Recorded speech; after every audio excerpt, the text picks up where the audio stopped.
Yappisode. Yo, welcome back. Welcome back to the Daily Yap. Yappisode 60. Man, Yappisode 60.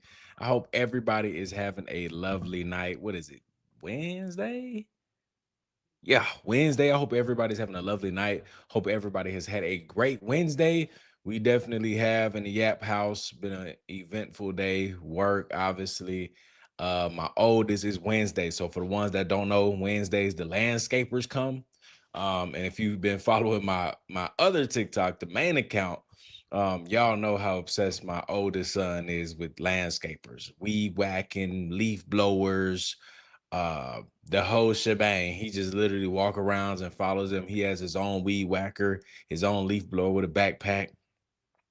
He has like his little landscaper hat, and he just follows them around the whole time for hours, like copying what they do, all types of stuff. So that was our Wednesday. It's been absolutely amazing. Youngest son just turned a month old yesterday. So happy 1 month to baby yapper number two. Time is flying, bro. Time is absolutely flying. He is getting big. We had a doctor's appointment today. You know, the little monthly checkup that you get with your newborns until they turn like a year, and then it's like every 6 months or something like that. But he is doing well too. He's like 94th percentile in height and weight. So he's doing good. He's a big dog for sure, for sure. A month already, a month already. Yes, he just turned a month yesterday. So it has been absolutely crazy. Crazy how fast time has went, and just crazy seeing how he was just this little tiny thing a month ago, and now he is very big and chunky and healthy. Um, seeing all of the smiles for the first time, for the first couple of weeks, newborn ain't really smiling. They staring at you like you an alien when really they the alien for real. But after, like that 2.5, 3 week mark, they start smiling and stuff. They start like grinning and laughing in their sleep. So we started seeing that. But now, like, he knows mama's voice for sure. So he'll like smile when she come around. And if I'm holding him or something, and like he'll smile at me if I like play with him and do stuff like that. So it's crazy. It's crazy. It's a beautiful thing. Definitely blessed, grateful for it all. It is a beautiful thing. Life is beautiful. Life is beautiful. As crazy as this world is, and as we go through these things that we talk about every single night, it can be very bad and it can consume you. But you really do have to sometimes sit back and just appreciate the fact that you're still breathing air, the fact that you still have clothes on your back, the fact that you still have a roof over your head, you still have dollars in your account, you still have a vehicle that can take you from A to B. You have all the necessary things to get through life. Yes, we do have an active system that is working against its own citizens. Yes, well aware of that. But it is still truly a blessing to be able to wake up and not be maybe where you were years ago. You know what I mean? Taking every day one step at a time, but also sometimes reflecting back and saying, like, okay, cool. What was my goals, a year ago? Where am I now compared to a year ago? And a lot of times people don't realize that a lot of times you hit some goals. A lot of times you are ahead or you are doing better than you were a year ago. And so you have to celebrate the small wins. You have to celebrate the small wins, and you can't forget either that you have gone far, because we are human. We tend to get a little greedy, a little selfish. And every time, a year goes by, we're already ready for the next thing. But sometimes you got to just sit down and get a little celebratory Jenny's ice cream and just celebrate life. You got to. So I definitely love everything about it, and I appreciate y'all for joining in tonight to the Daily App. And please hit the like button on your way in, on your way out somehow. Replay crew, always support y'all and appreciate y'all. I'm sorry for supporting the channel, getting up the next day, throwing on a episode and just listening to it, however that may look. So I appreciate y'all for doing that. You can support the channel in many different ways by subscribing to all the different platforms that we are on. So you have TikTok, 2 accounts. We have X, JD Apple 1, Facebook is growing. I appreciate y'all for doing that because yeah, we are growing Facebook. Kind of, it's brand new, so it's just brand new platform. I think we got up to like 17, 18 followers now. So please head over to the Facebook. Again, there's been 2 or 3 accounts that have been impersonating me for almost a year now. They already got like 30, 40,000 followers. They literally take my videos every day and post it on there, and I can't do nothing about it. Like, social media don't care when people do that. So I've never been on Facebook until now. You'll see a brand new account, very small following. You probably think I'm the one that's the fake account, but it's not. So do that. Also, today we created a Spotify account for the podcast as well. Brand new today. I am still trying to figure out the whole adding it to the banner and kind of showing y'all what that look like. But you can see it on there. It is let me see if I can put it up really quick so that way I ain't tripping. It should be live on Spotify. We should be good. Let me make sure. Yeah, okay. Hold on, let me pull it up really quick so y'all can see what I'm talking about. Yeah, I like that. All right, so let me pull it up over here. Yeah, as y'all can tell, I'm absolutely proud proud of myself for figuring out the Spotify. I couldn't figure out the Apple Podcast for nothing. So look, we're gonna leave that alone. But we are on Spotify, as you can see right here. We're on Spotify, got the account set up. I threw up a Yappisode that we did a couple of days ago. So it's something that you may have already heard. I realized how much I say when it's just an audio file and not a video like tonight where you can see me and talk. It's way different like this. But when you listen to Spotify and it's just audio, oh my gosh, the ums are so annoying. So I do apologize. But the Spotify is up and active. So please head over, give it a follow. I will be dropping some stuff and trying to stay up to date over on Spotify as well for all the Spotify listeners. Apple Podcasts, if you are a fan of that, you're gonna have to wait because I can't figure that thing out for nothing. It is just requiring too much brain cells and manpower. I can't figure that out. So Spotify, you can find me over there, the Daily App. Jay the Apper, the usual. But I'm definitely excited for that. That's just because we just opening up another avenue and all types of stuff like that. So man, outside of that, and buymeacoffee.com, y'all. Jay the Apper one as well over there. Outside of that, we had a lot to talk about. Obviously, we have a Charlie Kirk open roundtable that I'm very interested in. I love stuff like this just because I love hearing so many different perspectives and thought processes from all sides.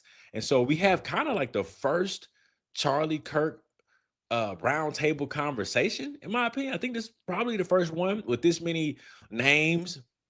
I know off the top of my head, I remember seeing Buckley Carlson. So I believe that's Tucker's brother, I believe. We have him at the round table. We have Harrison Smith, the person who literally put out a tweet saying, I heard through the grapevines, paraphrasing, I heard through the grapevines that if Charlie decides to turn on Izzy, they're gonna eliminate him. And it ended up happening. And that was a whole weird thing that happened like a month before it even happened. So he's on the panel. Gary, Paramount Tactical, he is on the panel too. So we have I like it. I love when it's like multiple people from different sides just having a conversation about this thing. So that's what we're gonna be focusing on. It's just a live panel. We're gonna have a little watch party shebang. So chill, relax, listen, hear my reactions and opinions and stuff like that. But that's pretty much the only thing we're gonna be tapping into tonight. I got an early morning 5 a.m. tomorrow. So as soon as this is over, we're gonna wrap it up for sure. Last thing before we get straight to the content. The open discussion / debate / conversation with Josh Carr is tomorrow, still set for tomorrow on the YouTube channel. The link should already be up. You should probably already see it. It is tomorrow at 10 p.m.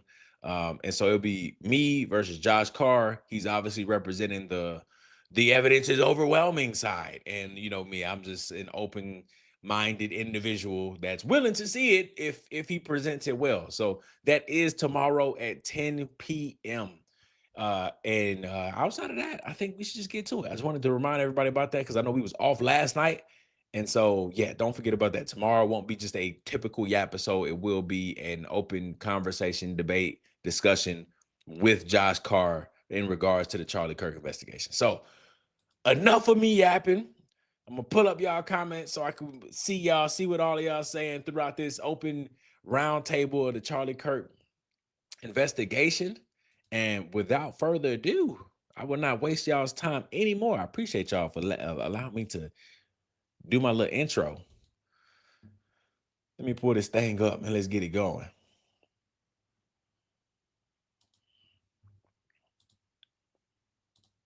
I want to get you guys together sort of after hours and have a discussion about what happened to Charlie Kirk. You're monetizing Charlie Kirk's death. You're talking about it, defending him, but you're monetizing his death too. And I mean that.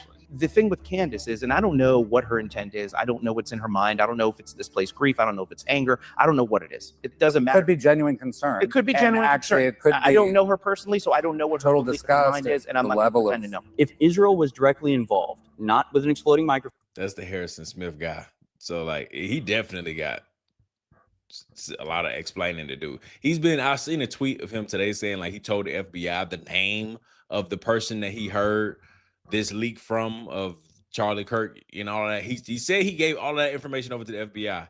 But at this point, everybody like, bro, I'm gonna need a name, bro. Clearly the FBI don't care about what you said. Drop a name. But I think the moral of this whole Charlie Kirk investigation is that everybody is scared. And I don't deny that. At all. I'm not trying to minimize that whatsoever.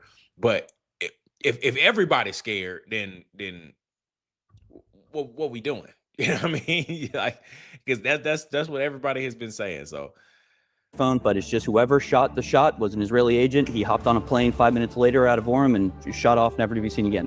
What evidence do you think the American government would provide to the American people about that? Well, typically a spouse is looked into. What's that? Typically a spouse, if there's a murder. That's actually not true. Hold on, I want to finish this point before. I just want to say that. No, that's typically not true, by the way. But I don't believe the FBI when they say, yeah, we've investigated everybody in the Discord chats and there was nothing bizarre going on there. And then George Zinn just happens to be there, happens to take credit for the shooting. This commercialization of questioning the narrative is feeding a monster, and people have profited off that. And I think, the amount of money that's been made off of it is totally out of proportion. Hundreds of millions of dollars. Totally out of proportion. And if we don't ever have a justice in the situation, that's going to radicalize a lot of young people. That's going to be the worst outcome, and I'm worried about that. That's going to happen either way, and that's honestly my biggest concern. is that interview or that debate with Andrew Wilson's attorney and Didi? Is that on YouTube or is that on Didi's page or on Andrew Wilson's page? That's crazy. I gotta go watch that. But I think they could be using her as a pawn to divide us, because that's really at the end of the day. I'm saying that's a conspiracy. They want us fighting each other like this, right? And then it ruins the movement. One group of people I think already has been radicalized. This is probably, in my lifetime, the next example since OJ where a crime has become a team sport. People have already made up their minds before the trial. So we're in Dallas this weekend shooting 4 different debates. Got a really amazing group of people together, mostly conservative people. A lot of what we're talking about right now is the divide that's going on in the conservative movement. But I wanted to kind of get you guys together sort of after hours, which is what's happening right now, and have a discussion about what happened to Charlie Kirk. Because obviously this is something that's being talked about day in and day out on the internet. And all across the spectrum, people are suggesting one thing, other people are suggesting another thing. It's kind of tearing us apart, but I think there's a lot to talk about. And I wanted to get some of the, I think, best minds in the movement here together and just have a conversation and see what you guys think. And Alex, will you kind of repeat what you said before about us wanting to talk about this? Well, to me, I was personal friends with Charlie, and I think it is important that we talk about this. I think Charlie would investigate his own murder. Now, there's a lot of conspiracies out there, and I'm a conspiracy theorist, and this is the one conspiracy that I really don't jive with, because I don't think that when it comes to the evidence that they've shown that exploding microphones and this and Erica and yada, yada, yada, if I was really using Occam's razor, I do think the simplest, outcome was that he was shot. Was it Tyler? Was, Lance Hughes involved? It's a very difficult conversation to have. And it's one that I've avoided. It's one that, not trying to call Buckley out, but his brother, Tucker, has really not gone and dived deep into, only because we're personally involved in this, right? And I'm personally involved. Now, Gary, Paramount, not so tactical, as Candace was saying, I'm not even saying that as a dig. He's been personally attacked by it, but I actually agree with some of the stuff that he said. I don't maybe agree with 100% of it, but I think it's an important conversation to have, because I think this is the conversation that Charlie would have, because he went to every single college campus and would talk to people that he doesn't agree with. And I think that is what he would do, is he would have these tough conversations. Well, so where do you stand on it? I'm a little confused. Well, personally, I do think that he was, I get choked up. I do think that Charlie was shot. I know and spoken to multiple people there, over 10 people. And one of the people that I talked to wasn't even a huge Charlie Kirk fan. He didn't think Charlie Kirk was far right enough. And this guy, if he told me that he heard an exploding microphone, I believe that he would have told me the truth. And he said that he heard a gunshot. So was it Tyler Robinson? Was he on the Loshi rooftop? Was that him with the gun? I don't know. Some of the footage that I saw wasn't in 4K, like, a lot of these influencers said. But I do think that I've watched that video over and over. I do think Charlie was shot. And was it the CIA? Was it Mossad? I would argue this, if you want my personal opinion, if it was Israel, then that means Israel, they just did the whatever Bill 119 or whatever it was, where the CIA and Mossad are basically, working together. So that would mean that America was involved in it too. So I just don't know if I can take that leap that Donald Trump and JD Vance would actually kill Charlie Kirk. But at the same exact time, Charlie Kirk was the most powerful young political figure in America. And I look at JFK, I look at Martin Luther King. There's a lot of weird stuff surrounding that. And I think there's a lot of similarities with Charlie Kirk's death. There's a difference. People often use that line like Charlie Kirk would have wanted to investigate Charlie Kirk's death. Absolutely. Everyone on earth. No, yeah, these are different sides of the aisle for sure. Like Gary, Paramount Tactical. You have Buckley, who has been an extreme advocate for like what happened to Charlie. You have Harrison Smith, who probably has his speculations that something else happened to Charlie. So yeah, it's people from all different sides, which is great because they're going to for sure get into it. Earth would want their own murder to be investigated. I would. I don't think Charlie Kirk would have wanted this to turn into the media circus, true crime. And I don't think Erica Kirk had anything to do with her husband's death. So appreciate that. Like people saying we're just asking questions versus turning it into an outright spectacle. There's a fine line that's not quite so fine. And so like Charlie Kirk would want people to investigate his death. Would that mean entertaining theories that Charlie Kirk's not actually dead? I mean, then why have a murder trial? And so there's a fine line between asking questions, positing speculative hypotheses, and turning this into the circus that has been turned into for massive profits, massive followings growing, that it has been turned into over the last year. And asking questions and pursuing speculative, unsubstantiated hypotheses that make it actually harder to get to the actual truth and might result in the actual murderer getting off. And so, that line has been blurred. People want to justify their own morality or lack thereof to say, Charlie would have wanted us to investigate it. I don't think Charlie would have wanted a 20-part miniseries on the bride of Charlie from a... Yeah. But the thing is, though, like, if you're saying it's okay to figure out what happened because we all... if nobody knows what happens, if nobody knows what happened, then you can't be mad at people trying to figure it out. Nobody's telling the truth, right? Things don't make sense, but you're mad at people trying to make it make sense. Make that make sense. That you can't do that. You can't tell everybody else they're wrong, even though nothing around it makes any sense. It's oh my gosh, bro! I cannot stand when people take this approach. Disgruntled employee who's put out... Well, I agree. This is wild that they did this. That's why I'm like very interested in this, because this is just, I know that they're gonna get to arguing real soon. So real quick, misinformation after misinformation that gets disproven, the goalposts move, and the defense is, I'm just asking questions, and when I have to revise my unsubstantiated and untenable theories, well, it's only because new information came in. Then don't come to speculative conclusions in the absence of any proof. But Viva, let me say this one thing, because I am personally involved at Turning Point. A lot of the ideas that people have heard is that Charlie... Hold on, he's personally involved with Turning Point. Anybody know who this is? I'm just trying to know who everybody is throughout this debate. I know who Harrison Smith is. I know who Buckley is. I know Gary, that guy that just spoke. I can't remember his name, but I have seen his face a million times. But if everybody can help me identify everybody on this panel, that would be great. Just so I can at least know who they represent when they are speaking their theories, perspectives, opinions, whatever. Hated Candace. Well, Candace spoke at the Women's Leadership Summit in 2025. So that was basically a year ago from about last month. So Charlie was not on the outs with Candace. They might not have been, best friends as they were when they were doing they're building Turning Point. And I think a lot of the motivation that Candace has is, of course, she's getting a lot of views. I would just say this to Candace's face. She is jealous because she was there doing all of the work with Charlie. And now she looks at Erica Kirk as running the world's biggest political organization. I think it's bigger than CPAC. I think it is the biggest political organization. I'm going to have to pause it right there, bro. Are they forgetting that Candace was making all of that money too when she was there? Right? She was doing the same thing, taking the money from from all them folks too, flying to PJ, 6-figure salary from the night. She was doing all of that too, right? They do realize that she left that and got with a millionaire who comes from a billionaire, right? Father-in-law is a Lord George, millionaire, entire family, billion-dollar family that she married into. How that happened, I don't know. That's just a totally different conversation. But this whole thing with she's jealous. Dude, Charlie was eliminated. Who in the world would say, man, I wish I could step up into that spot? That makes zero sense. It doesn't even make sense for Erica to want to do it. Nobody should be like, man, I am so jealous. I want to be next in line to be shot at. What are you talking about?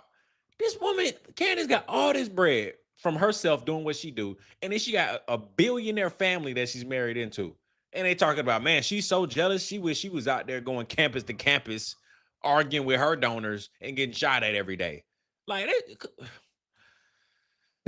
and I think there is some jealousy there. So I think that's part of her motivation to go after Erica. But at the same exact time, there's stuff surrounding his death that make me go, it just doesn't make sense. So that's why I think it's important to have these conversations, not because I want to taint the jury, but I want to know the truth. And that's why I'm frustrated with it, because a guy that I worked for, a guy that did me a lot of favors, you know, he very easily could have fired me from Turning Point multiple times and always had my back. And a guy that is, to me, like I said. And who is Alex? I see y'all say it's Alex Stein. Who is Alex Stein? Is he affiliated with TPUSA? I heard him say something about he's close to them or something like that. No disrespect to Tucker, no disrespect to Candace, no disrespect to Nick Fuentes, but that's the argument. Oh, why don't they take out those people? Charlie Kirk was much more powerful than them. Charlie Kirk had like the gift of gab. He was brilliant. He was just so much more powerful than your average political figure like Candace, or no offense, Tucker. And so when you take out a person like that, there's a reason for that. And I do kind of wrestle in my mind. I'm like, was it just a guy because he's with a furry and this and that? And all the evidence that I see, it kind of points me to that. But I'm just still in this mode where I don't think Candace is 100% right, but I don't think it's bad that she's investigating Charlie's death, because I do think that that's what he would want. I don't think that. I Yeah, think it's maybe. bad that she's investigating it, and I don't get the perception that it's based on jealousy. Now, I don't want the whole thing, I guess, to be focused on, is Candace right or wrong? I think the broader, more important, like what we're saying, right, is there substantial evidence right now, yes or no? Do we have full trust in our institutions to do the right thing or to not do the right thing? I don't think there's a strong trust in our institutions, and that heavily is derived by public opinion and what we're seeing now, where people maybe are very dissatisfied, whether they do watch Candace or not, whether they do agree with the Turning Point family or the new faces, I guess you would say, of the individual sitting in Charlie Kirk's studio every single show, which I think people feel very uncomfortable about. And maybe some people don't, right? Like, that's true. And that's all fair to say. I hate that we're in a place where if we do say that, because, clearly I do find it quite odd, that there's somehow we're painting the picture of like, me, we, whoever's disagreeing with whoever is this evil, ugly person that just can't see straight, because I just don't think that's that. I think that Well, let me clarify one level. thing, Gary, before you go. Maybe it's not even that Candace is jealous, but let's just say in a vacuum that Charlie and Candace were best friends when this happened. Candace would be the rightful heir to the throne. Candace is one of the most, brilliant young people. She's a great communicator. If they had no beef, if she wouldn't have gone anti-Israel, whatever it was that made her basically a little disconnected from Turning Point, Erica could still be the CEO. But I think that if you look at the likelihood of who would be the face of Turning Point USA, who could actually pick up the football from Charlie, the only person that, in my opinion, that could actually do it to the level that Charlie does it would be Candace. And so it's not even that she's jealous, but she sees something that she's built and that she sees another person running in. So I think that's why she's been attacking Erica. So I still don't know if that's jealousy, bro. That's not jealousy because I would be pissed if I built up something with Charlie and we had this vision, right? And it was getting there, but people started getting in the way and started deterring from the plan that him and Candace had. So if she started to notice that, because y'all remember she brought up how Charlie started lying to her about certain things and she caught him in a lie and all the other stuff. So people are getting in the way of the vision that they had together. He gets eliminated. And then next thing you know, Erica gets in and she just completely derails the entire plan. Like, that's not jealous, right? I'd be pissed. Because it's like, who are you? And like, what are you doing? That's not jealous. I don't wish I was her. That's not Candace wishing she was Erica. That's, bro, we had a plan and it was like there. And then you get in there and just tank it all. Everything that he stood for, you are completely against. Everything that you're for, he was completely against. What is going on? That is not jealous of Erica and because she built it with Charlie and she wished it was that. That's not at all what's going on, bro. Like, what are we talking about? I just want to clarify. Maybe it's No, not I appreciate jealousy, that, yeah. but I just think that she feels jaded that she's not carrying on Charlie's legacy as the leader of Turning Point, considering she built up with him with Kanye and just through the years. Well, I mean, she was there a total of 17 months. I don't know how much you can attribute to what she has done. But with that being said, I mean, there is nothing wrong. Charlie was close with Candace. There's nothing wrong with speculating about what could happen, what did happen, and all those other things. The problem that is morally and ethically, and what I find quite frankly repulsive, is hold on. What's Gary's title? It better have TPUSA in that title. when you go into problem that there's nothing wrong. Man, come on, Gary. Don't short yourself out now. TPUSA Shield, Widow Warrior, Shalami Soldier. I could have added all that for you. I would have 100% respected that more than Green Beret and firearms trainer. You haven't showed me a single thing about firearms ever since Charlie got. You ain't showed me a single thing about it.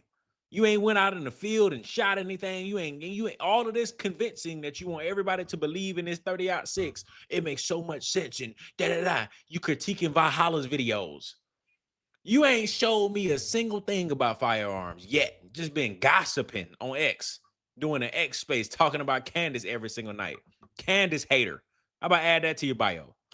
Wrong with speculating about what could happen, what did happen, and all those other things. The problem that is morally and ethically, and what I find quite frankly repulsive, is when you go into speculation where you're just using your imagination to fill in gaps, and that includes accusing his wife of killing Charlie Kirk or being involved in either the actual conspiracy to kill him or the cover-up to kill him. And by the way, a lot of other people tangentially around that.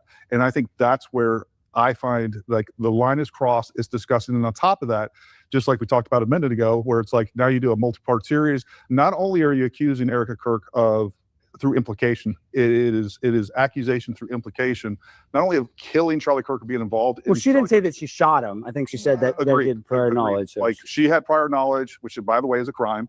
Also covering up is also a crime. And just being the fact that she's involved in his death, like that's disgusting. But then on top of that, Well, now, typically a spouse now, is looked into. what's that? Typically a spouse, if there is a murder. That's actually not true. That's hold on. I want to finish this point before. I just want to say that. No, That's like fair. that's typically not true, by the way. Not when you have what we have in place. When she's not even there and there's no evidence involved with that. But what even goes further is now she's saying that Erica Kirk, her being involved in his murder is not enough. Erica Kirk was involved with child sex trafficking prior to and while she's with, and also accusing TPUSA itself while Charlie Kirk was there involved in child sex trafficking. Yeah, I don't think that's where like you bro. Oh my God, I wish I was there. You can't just say it's not true when people are presenting things that are very, you got to address them. You got to address it. It's one of those things like, look, I get it. You're denying being involved in directing stuff, but this right here is very compelling. Okay. You were around Big Jeffrey in a lot of different countries. Okay, what about this? What about that? It's so many different things. You can't just say, "Oh, it's not true." That's complete BS. I see pictures. I see proof. I see things that look very interesting that need an explanation, not just that's whatever, huh? Like, bro. People should roll, and then just like somebody else touched on, how many times do you get to be wrong? Was it the French Foreign Legion? Was it the Masons? Was it he was shot from beneath the table? Was there tunnels? Was there bees? Was the Jews? Was it the Egyptian airplanes? The taking Egyptian off? airplanes? Is it an exploding mic? Is it a camera gun? Is it a palm gun? Were there, like it has gotten crazy. And then on top of that, what she's built is a complete orbit around her. This has turned into a grifter industrial complex, a conspiracy industrial complex where it is now accepted, not only accepted, it is encouraged and incentivized to accuse people of murder with zero actual evidence. But Gary, to your point, I will say this. I know Charlie personally. I think he spends $3 to $6 million. I haven't looked at it on his security. I don't think Brian Harpole killed Charlie Kirk. I don't think he would ever do that. Sure. But I think that through incompetence, Sure. they let this happen. Well, And obviously, but also obviously because he got killed from allegedly from a roof that was unsecured, despite being told that it was secured. The defense that people always say when they say, "Well, we're not attacking Erica Kirk," typically it's the wife that gets investigated. Even if that's the case, at some point you abandon it when there's no evidence of some sort of text message to hire a hitman, insurance policies. They finna piss me off, bro. Oh my gosh.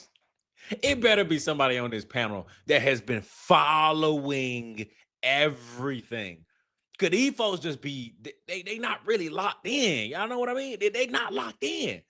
He just said it. Hear what he just said. At some point you abandon it when there's no evidence of some sort of text message to hire. The text message that she lied about. The text message that she lied about. I know he's about to talk about a different text message, but what about the text message she lied about? Charlie never texted anybody that he was finna die. He never did that. Oh, but he did it twice. Oh, I just didn't see it. But this one was our message. How did you not see it? I have his phone. So you went through his phone.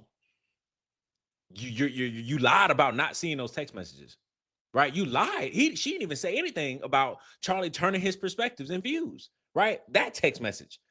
Let's just say it isn't true. I don't know, right? We don't know. But what I do know is that Candace was the one that said, hey, it does exist. He did have that thought. He did say this. She never came out and clarified the error at all. She let everybody attack Candace and say so many different bad and mean things. And then she was like, whoa, what's going on? Look, the text is right here. Erica didn't say nothing about that. That she lied? Like, maybe somebody might say something. Let's see. Hitmen, insurance policies, beneficiary. At some point, you abandon that, especially after it's been investigated. But you're right. Nobody trusts the FBI. Yeah, I think that's the bigger that comes out and picture says, here, right? we've lost all faith in the no, establishment. well, the same FBI that told us that Jeffrey Epstein killed himself and there was a video evidence Correct. to prove it is now telling us we've investigated everybody on the Discord chats. We've investigated Erica Kirk. Lance Twiggs has immunity. But, partial use immunity, not full immunity. He can still be prosecuted. But it's true. But the difference between distrusting an institution and reflexively believing the exact opposite are two very different things. I don't believe something because the FBI says it. I'll be very skeptical if the FBI says it because they've proven that, unfortunately, they've said things that are proven not to be true. But to go from there and say, I'm going to reflexively believe the exact opposite of what the FBI says, that's just as stupid as blindly accepting everything they say. And we've gone past the point of just asking questions. It's making baseless accusations, putting out unsubstantiated hypotheses, and then it's very curious. The second you question the people who are just asking questions, you get called a Zionist. Yeah. And so it's a very Viva, let me ask you this question. This is one thing that I've been wrestling in my mind because I've been spending so many hours on it. Gary, you can answer, but I'd rather get Viva because he's an attorney. If you shoot into a crowd of 3,000 people, I would think that would be a federal crime. If Tyler Robinson drove from California to Utah and did it, it would automatically be a federal crime. Yeah, right. That's the crazy part, ain't it? He texted Andrew Covett that I feel like I'm going to get eliminated. Andrew never told Erica, but he told Candace. Candace admits that, brings it out, says that Erica finds out apparently through Candace, which is a lie. I refuse to believe that. I've said that since day one. Erica knew that Charlie texted at me. She had his phone. But let's go with the story. Erica hears from Candace that Charlie texted Andrew Covett. But Andrew never told you for 2 to 3 months. but yet the man is still employed and he is the face of the Charlie Kirk show. And according to the timeline of everything, he lied to you, or he at least withheld some very important information. That would make him suspicious. But he still has a job. He's still affiliated with the Charlie Kirk show. He still probably gets a lot of income from the Charlie Kirk show because I think he's part of the ownership or whatever it is. All of that is very weird. All of it is. But you know, it's hard to go back and forth about stuff like this because I just feel like these people either don't know it or they're just blatantly ignoring it. I don't know, but I'm like, these are very, very important things when it comes to his wife. Very important that you can't just be like, oh, whatever. Oh, whatever. She's not involved. No, because if it was Tyler Robinson, the lone gunman, none of these inconsistencies would be happening. It would be a lone gunman, and if you asked her where she was on the September 9th and 8th, she would have an answer, and it would check out. Simple. That's what happens. Checks out. All of these other weird things would check out if Tyler Robinson was the lone gunman. But they don't. And that's weird.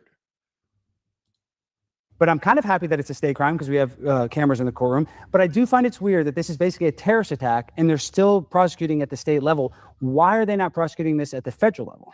I couldn't venture an answer to that question and why there haven't been other federal investigations into this, especially if there were terrorist elements to it. And that's considering his relationship with Donald Trump as well. No, but I've long said, this was a preemptive presidential assassination. And I believe it's clear terrorism. I believe this is a terror attack. There were clearly more people involved than just Tyler Robinson, to the extent that it's proven that he was the one who pulled the trigger. So this is what I'm saying. So they're acknowledging, and I guess we're gonna find out their position, their official position, but they're acknowledging that more people are involved. They're acknowledging there is a bigger conspiracy, but Erica is eliminated. There's no way in the world she's involved. But they're acknowledging that there are many other people. They don't know. But when somebody's like, hey, Erica could be in that. No, that's definitely not that. So what are we talking about, bro? It sounds like you don't know, but then how are you going to tell me that I don't know? Or what I'm saying is wrong? But this is where I've been saying for a long time, asking legitimate questions versus turning this into a spectacle where Pizzagate was a real thing. People were actually investigating meaningful. What the hell are they talking about in those text messages? And then you whip up conspiracy theories. So you get one guy to show up to Comet Pizza with a gun. And then, lo and behold, you can no longer even have a meaningful discussion about the actual issues. And so, yes, Charlie would have wanted people to investigate his own murder, not turn it into a years-long mini-series, a true crime extravaganza, not make it more difficult. Not even true crime, unsubstantiated fact. I mean, not even unsubstantiated fact, unsubstantiated allegations. That's the thing that bothers me the most, is that the public is so hungry for this. And maybe this is a reflection of how much people cared for Charlie, that this is not just someone who was killed and you have some sort of human empathy towards him. This is someone that people really cared about, and there's a deep feeling of attachment to him, and also a tremendous feeling that what happened was just so blatantly wrong, so unjust, for just speaking his mind on campus. I think there's more to it than that. I think there's more to it than he was just speaking his mind on campus. So what I'm getting at here is the hunger that the public has, that has supported this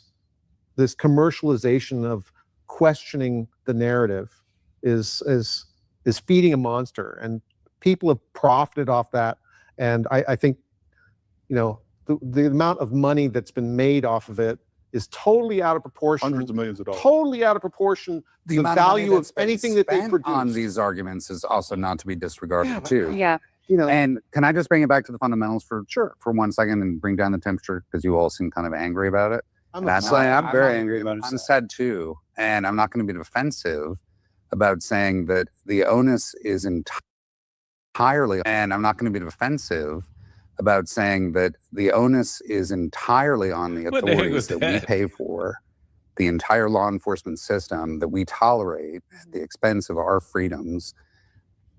And then they give us a narrative that just is full of anomalies, full of questions. They don't bother satisfying any of them. They're the ones that, as you indicated, they create this distrust.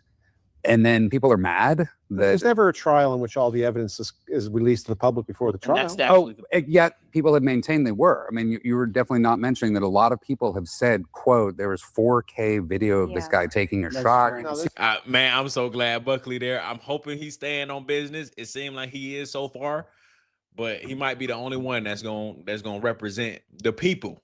So come on, Buckley. I'm waiting. All them tweets he be doing, all that talking, all that rah-rah. I hope he apply it tonight. This is the time.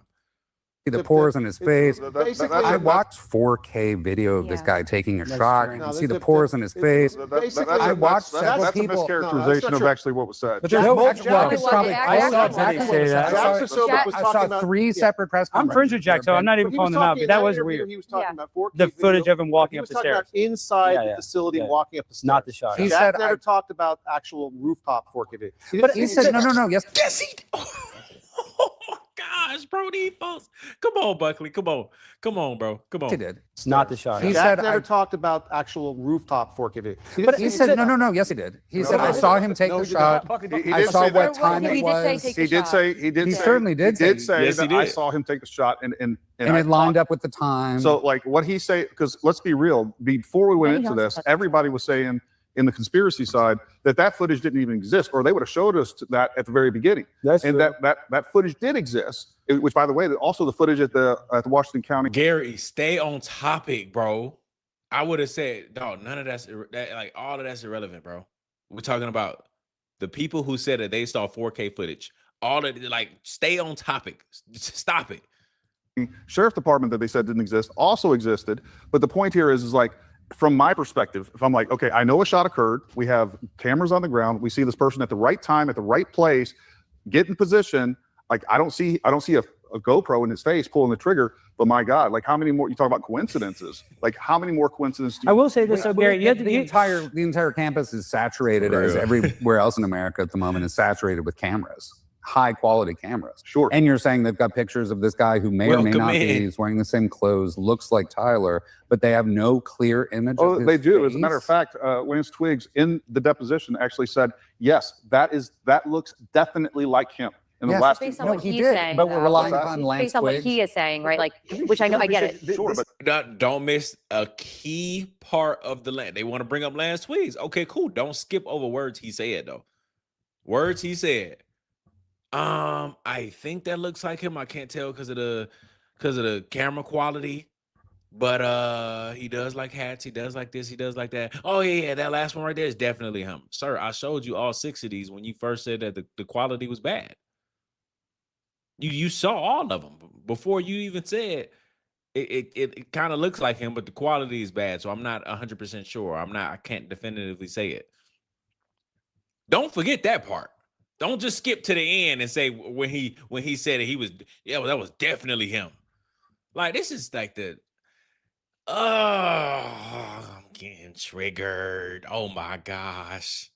These are issues for trial. Let's just take for granted. There's Take for 300 granted what you you said. said. Take for granted- Yeah. okay, just take for granted what you said about Jack Pasobic overselling what he saw. I didn't actually specify him, although he was one, but there were several Jack, others. Benny, they know that. Yeah, They're Benny and Tatum. Johnson, Jack. But Benny and Tatum. just operate on. It's true. They oversold it. Jack Pasobic knew Charlie Kirk. Let's just say he wants to believe that Tyler Robinson pulled the shot. So from that video, he comes out and says, "I saw it on the video." He gave a 12-minute press conference outside the hearing He and said, the I shot- saw it in incredible 4K detail. No, when he mentioned Crystal 4K, clear detail that Yeah, lines but up that- with he the mentioned that's 4K was characterization. specific. He to most the, certainly did. it was No, specific to I the went footage over that inside. footage. It was specific to the footage inside the Los Angeles. Right, the footage No, that it they were privy wasn't. to. Operate on the He basis. said- Operate on the basis that he did not. He's literally lying. Like, bro, oh my gosh. Oh, it is a roundtable, a Charlie Kirk investigation roundtable. This is like the first one ever of people doing this, like of this status, I guess, if you want to call it that, because I'll hop on a roundtable versus default. Default don't know what they talking about. But it's a roundtable of people from all different sides of this thing. You got Paramount Tactical in here. You got I keep forgetting what the guy's name is, but you got Buckley Carlson in here. You have Harrison Smith, who was one of the people that shot the tweet out saying that if Charlie turns on Izzy like a month before, that they're gonna eliminate him. So it's a whole bunch of different people in here that got different perspectives, and Buckley is probably the only person that really been following this thing through and through, like everything, conspiracies, court stuff, all of that. Everybody else is just not accurate. They're lying, or maybe they don't know they're lying, but I don't know. But they're definitely not just completely off with what they're saying. Accurately describe it. First reason, the video wasn't made public at the request of the defense, not at the request of the prosecution. Okay. Yeah. Second thing, okay, so he misdescribed it. Move on. Yeah, but this is what's frustrating. Real quick, I want to make this point. This is what's frustrating because I believe most of the official narrative, but then this Not at the request of the First reason, the video wasn't made public at the request of the defense, not at the request of the prosecution. Okay. Yeah. Second thing, okay, so he misdescribed it. Move on. yeah, but this is what's frustrating. Real quick, I want to make this point. This is what's frustrating because I believe most of the Okay, I'm gonna let it go. official narrative, but then I see January 6th. Brandon was a victim of that. There was agent provocateurs there. There was FBI agents dressed like they were MAGA supporters, encouraging people to go into the Capitol building and ruining people's lives. So the idea that there could be somebody that's dressed like Tyler Robinson, and then they're just scaling a roof, jumping off the 12th floor. I'm just saying, when you look at it, this is why, yes, has Candace gone too far? Baron Coleman maybe gone too far, but a lot of this is weird. The guy's jumping off a 12-foot roof. I wouldn't just be able to jump off a 12-foot roof. I was doing that, not with the rifle. with much, like that is not even that. I mean, clearly somebody did it. Yeah, clearly we saw person, that. We've seen that. Clearly that person is not looking like an athlete. Like that person looks like a very skinny person. It looks, by the way, it just happens to look like the same exact stature and build of Tyler Robinson. Is there a way that we could compute though and see his height though? Say that on those fuzzy frames. I couldn't make that. Yeah, I'm not even saying this First of all, to the footage that Candace showed and I the know, it was footage taken that from a was video. actually released by the FBI, those are two, like this is a video of a video, and like the like that is to say like, oh, this is what Jack Posobiec saw. That's an oversell. That is But we all saw the video that the And it wasn't FBI just released being the on day after. Candace's Well, we podcast. didn't We have see the the freedom same of quality information video. share that was on I know, X. This it is is even clearly before a very episode. small person. Okay, but the video has been degraded intentionally. But couldn't we measure Why would that video not be enhanced? If but if that if height the aim was information clarity, comes if Real the quick, aim was to jump in. identify someone specifically, Here's what I've been told. is that not a reasonable point? No, I think that's It's a very reasonable- good point. it is a I do reasonable agree with point. I you. grant you that. But it goes back to I've been told that we have actually 5 different views of that rooftop footage. That's what I've been told. Somebody close to the investigation. Now, who knows if that ends up being true? That's hearsay. That I don't even talk about. I've had that information for a really long time. But the point is like we know we have around 300 terabytes of data. This was a preliminary hearing. They could have went with a quarter of the evidence and the charges would have carried over. That's a fact. But it's a also- preliminary hearing, the purpose of which is to demonstrate that they have a case to put this guy in prison. It's not, Enough it's probable not- cause. it's not even that threshold. Dave, Thank go you. for it. Yes, thank you. I'm also a lawyer.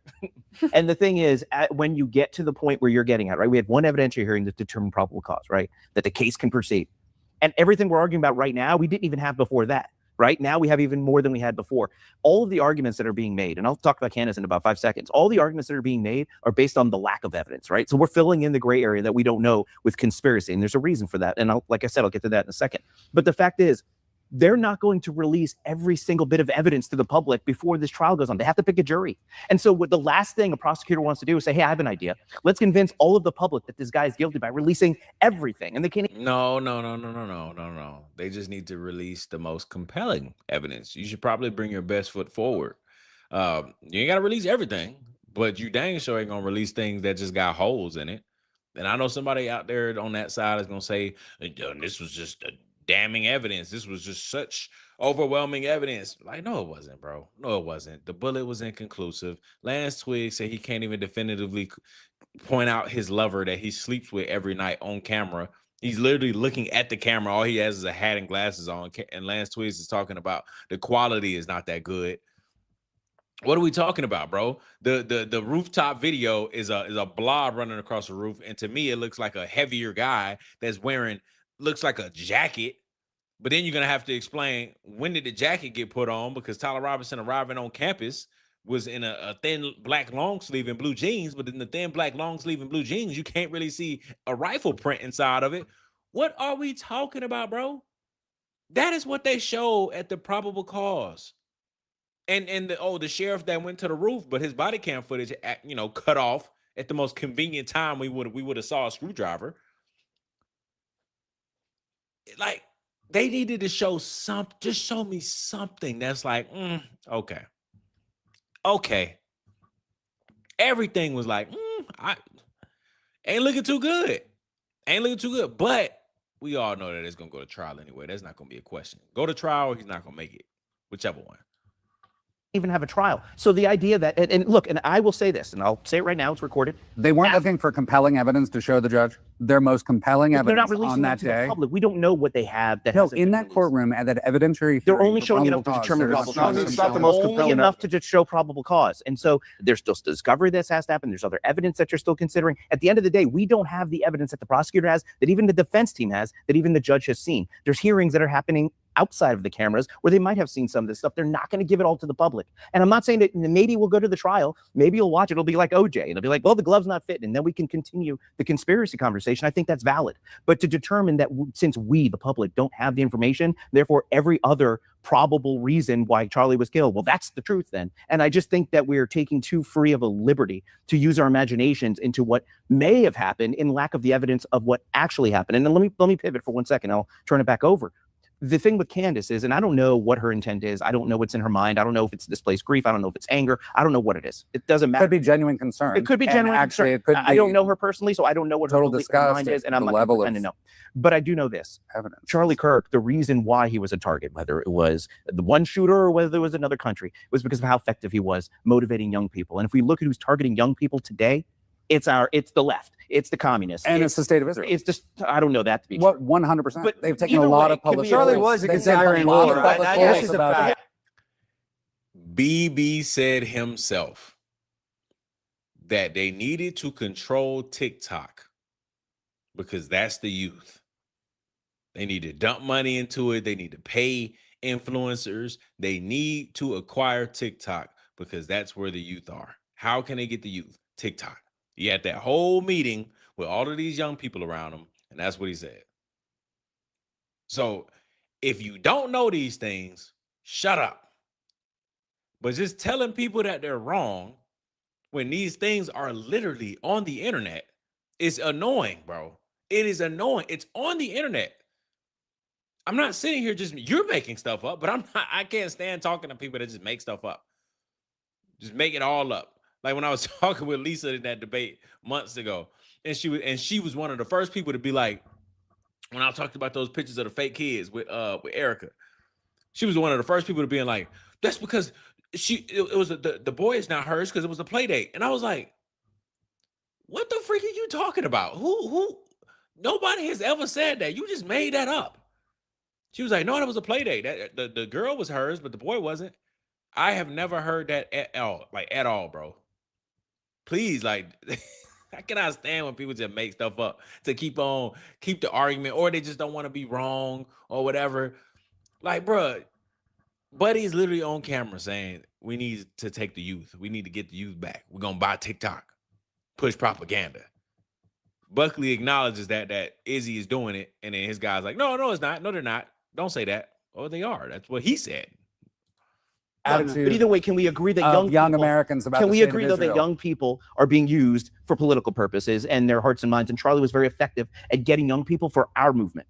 And so in the 100%. wake of that, his death has been exploited to impact young people in a way that damages everything Charlie built and also damages our movement, because there's a lot of division amongst us. I mean, there's conservative against The movement's conservative. dead, David. About, The no, movement- the the movement is not movement- dead. The movement it in has college died. campuses. I go to It is these not colleges. No, Yeah, no, listen, Movement and I'm is not not even saying this to be a downer. Yeah. I'm saying, and I really respect Erica, but she cannot do what Charlie did. Charlie was such a leader, Right. and this is a JP Sears thing, and I'm not even trying to bring him up because I don't agree with how he's attacked her, but it would be the same as Dak Prescott for the quarterback of the Dallas Cowboys getting hurt. You couldn't put in Dak Prescott's wife to run the Cowboys. Oh, no, Charlie's- No, yeah, nobody's arguing that. Yeah, I'm not Charlie was arguing so with you on unique. that. So yes, there's a young youth movement, but now all these kids are now half of them are on. I go to these campuses, half of them are on Candace side, half of them. But that's my point. But so we're They so have the freedom to divided. do so. But this was done on purpose to divide. the Correct. youth. Who did it on purpose, though? I don't know, but No, I'm saying that's the what we should be movement is discussing. the movement. We won the culture war when Charlie was doing that tour, and he had 3,000 people there because it was 4 years ago when Charlie had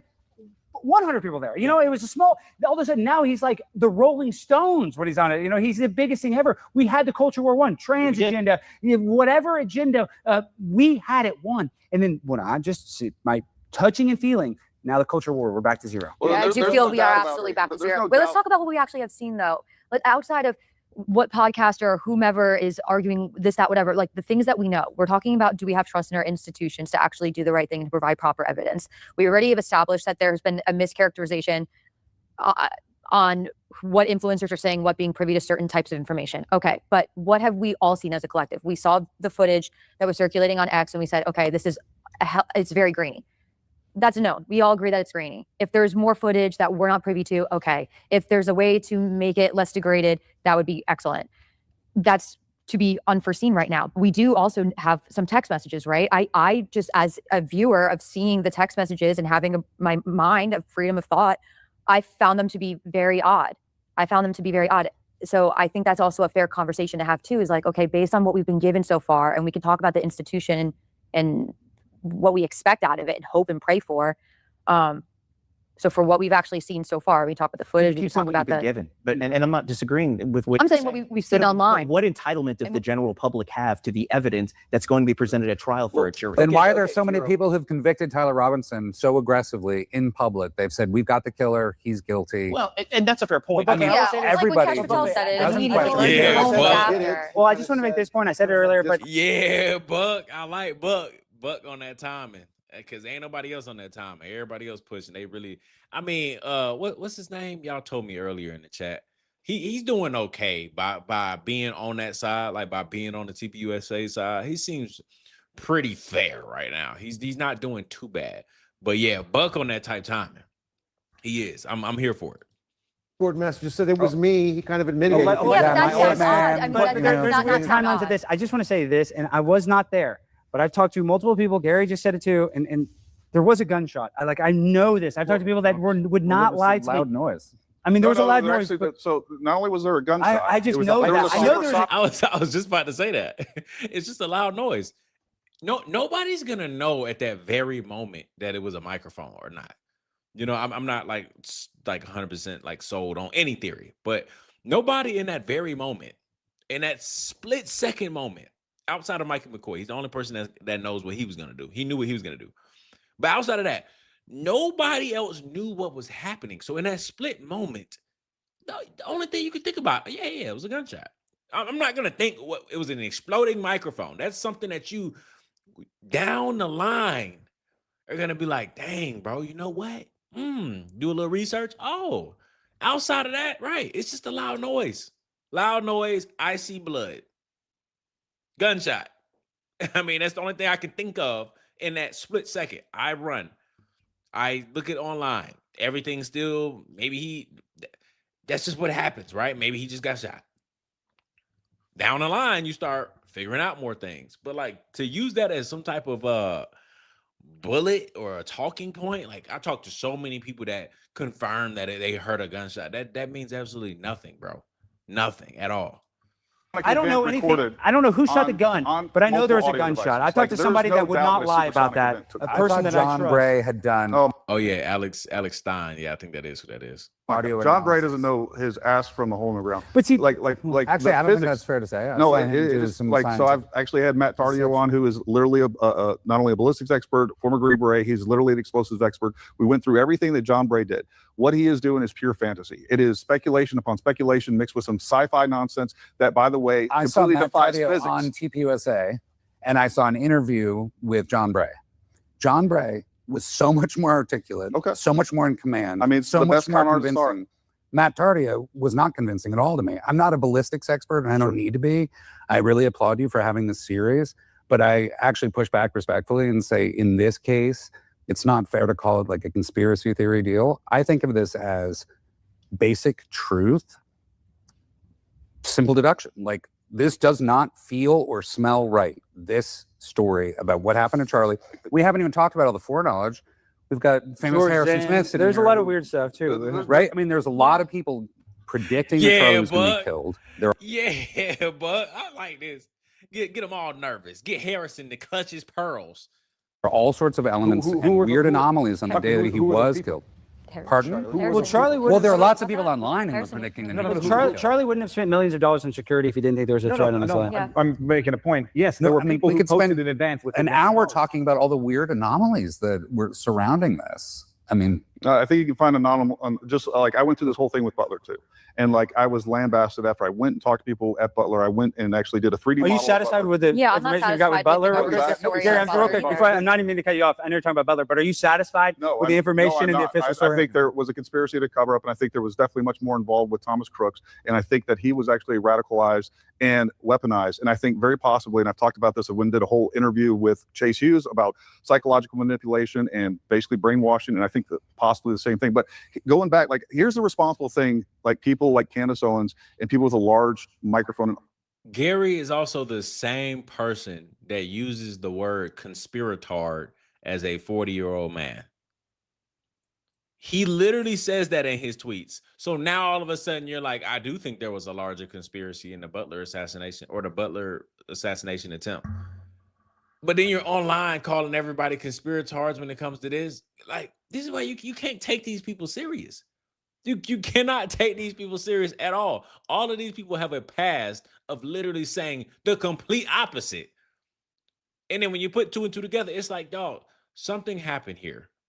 And you're ignoring it. None of them will ever address their past and the things they used to say. So I'm like, you clearly got some type of incentive to make yourself look like stupid. I can't TikTok language. To make yourself look stupid. Because here you're saying right now on camera again that you believe there was a larger conspiracy in Butler. But then when it comes to Charlie, you think anybody that thinks that it's larger than what it is a conspiratard. Okay, continue, Gary. Our Green Beret. This is somebody that served for us in the country. I'm sorry. Audience should be doing. Like, let's address this responsibly. Number one, let's not omit information, which I've caught her doing. I've caught her outright lying multiple times, but it's like, hey, folks, this is how investigations are ran, and it's okay to speculate. But by the way, I don't start throwing people under the bus for the murder, and I don't start accusing people of child sex trafficking without any evidence. So like now we start looking into malice, and then we start talking about Brian Harpole, which is going to win his lawsuit against Candace Owens. Had multiple lawyers on with that. But it's like, hey, here's the responsible thing to do. What lawsuit is Brian He's- Harpole has said some things that are just pure fantasy. Yeah, Yeah, Gary, he really shot himself in the foot with the Gabby, Sean I want to just Ryan make one interview. point, and I mean this with Yeah. all due respect. And as soon as you say that, means you're going to say something totally disrespectful. And I know we've gone after Candace; she's trying to monetize this, and I mean this with all due respect. You're monetizing Charlie Kirk's death. You're talking about it, defending him, but you're monetizing his death too. I'm And I not mean that. actually. I'm Well, not- and I mean I'm that with respect. I'm just saying you're No, talking I- about it. There's a reason why Tucker, his brother, has not really talked about it. There's a reason why I personally don't talk about it. And I'm not trying to clout chase and talk about it because I want to let all of the evidence come out before I make an opinion. And no offense to you, but Candace has done it to a bigger degree than you, but you've monetized Charlie. No, Kirk's I death. actually have lost significant amount of money doing this in multiple different ways. I could talk to you Well, offline. It's perspective but is different, regardless, though. the reason that But I'm doing Alex, this. just appreciate And you all have too, No, but you've but talked about it. Alex, You've the reason- benefited. I'm saying real quick, and I mean this all due respect. You've talked about Charlie Kirk's death. You've gotten thousands of viewers talking So about you're it. saying correcting someone who's spreading disinformation, I am somehow guilty of something in this? No, what I'm saying is but you're hold doing the true. same thing as her. No, We're saying, no, oh, well, first she's of all, difference is monetizing she's it. lying. Correcting She's the lying. disinformation is not the If we're same gonna thing be as intellectually spreading honest- disinformation. No, but it's Alex, a It's a completely different scale. Alex, I know, right? That is just complete BS. Actually, I lost money from this. Actually. Shut up, Gary. It is a different scale. I'm not Alex, trying to go after you. I'm saying I don't think you're. Just listen. Yeah. Covering the preliminary hearing is different than someone coming out and saying this is a show trial. Yeah. So when someone is correcting disinformation, Yes. to then accuse them of monetizing the fact that they have to go and say, no, Candace, this is a preliminary hearing, not a trial. Not making any money off this, not making any followers off it, just taking shit and being called a Zionist all the time. Don't accuse the people who are out there correcting the disinformation of profiting off of it, because had it not been for the disinformation, we'd be sitting here waiting for the trial and maybe exploring meaningful questions. but technically, you're taking all these arrows from Yeah, apparently that's Viva. Candace's audience. Right? Learning You new could people just today. wait. I'm not saying you should do this, but you could just wait till all the truth comes out in the trial. Then he's guilty, and then I you seen can be his hot, face. nah, When boo, boo, people Candace, say you're wrong. And we could just wait. I've seen his face a million times, but I don't think I ever put a name to the face. When the leftists take over, we could just wait and not point out the fact that they're lying and they're manipulating people and all those other things. I'm doing this. I can't speak for everybody else, but I think this is an existential threat to our country. I really do. When we can go out and we can manipulate millions of people and convince them of lies. And by the way, I do think that this is much bigger than Candace, and it's not even about Candace is a mascot for what's really happening. What we have is our political and our foreign adversaries that are capitalizing on this moment, dividing the right to make sure that they defeat Trump. But Gary, Amongst this is what other- pisses me off. This is what pisses me off the most. And I respect you guys for covering. I'm not saying you guys shouldn't. I'm just saying let's not be hypocritical. You guys have gotten some views from it. But when they asked Donald Trump, what do you think about Charlie Kirk's death? And then he goes, look at that big ballroom. That pisses me off. Sure, but that's not I'm unrelated, saying, like- so Donald Trump, if Donald Trump, the guy that helped him win the election, Charlie How is he going? This is what I'm saying, bro. This is what they do. You bring up valid points, and they're like, sure, but so what? That doesn't matter. All right, bro. Okay. he should be allocating the majority of his resources on this, and I don't see that. I don't think Kash Patel at And if he Rouse did, texting, but oh, if we he caught him. did, they would say that he's putting his finger on the scale. I think Well, his Who intention. cares? He's the president of the United States. Let's talk about government interventionism. I maybe you saw it, maybe you didn't, but I was approached to work and do work for a company that is working with the White House, that's working with Sebastian Gorka, and you want to talk about like terrorism or do we have trust in our institutions psychologically? This was with Sebastian Gorka and the director of Cognitive Advantage. And he literally was in a podcast last year saying that the government will exercise social aspects in which they hope to get they basically want to manipulate individuals or groups of people to act a certain way that's beneficial to the government, not beneficial to the country. And he even caveated that in saying, you know, it's beneficial to the government, but like, you know, some of these things are beneficial to the country or to the people.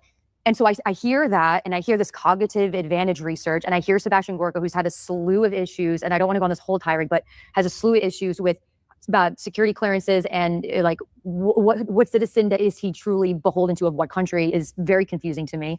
And I see this company, Vine and Fig Tree, that I was approached to do work for. And when I got access to their documents, because for some reason, the third party that put us together never had me sign an NDA, and I posted about all this. I don't have a paywall for it. You can see it yourself. There's a Charlie Kirk report in there. And one of the very first times that I was introduced to the man who was named JP, I never got his last name, that runs Vine and Fig Tree, he said repeatedly was that for the projects that I was working on for the White House, they were supposed to look like they weren't coming from the White House. And it was all supposed to be about like foreign bots and collecting information on individuals. Don't understand how that's relevant. I'm going to tell you right now, in the Charlie Kirk report, they said that individuals are being fooled. That's everything that you were saying is like, this sounds exactly like the VFT report, is that if we have a question, if something doesn't smell right, something doesn't fit right, outside of Candace, like put that aside. Sure. If something doesn't feel right, we should be then skeptical of our government. we're being fools of, it was Pakistan, Russia, Well, I think it's China, Russia, Iran, and probably most of Europe. according to the government-aligned entities, it's Pakistan and Russia and Iran.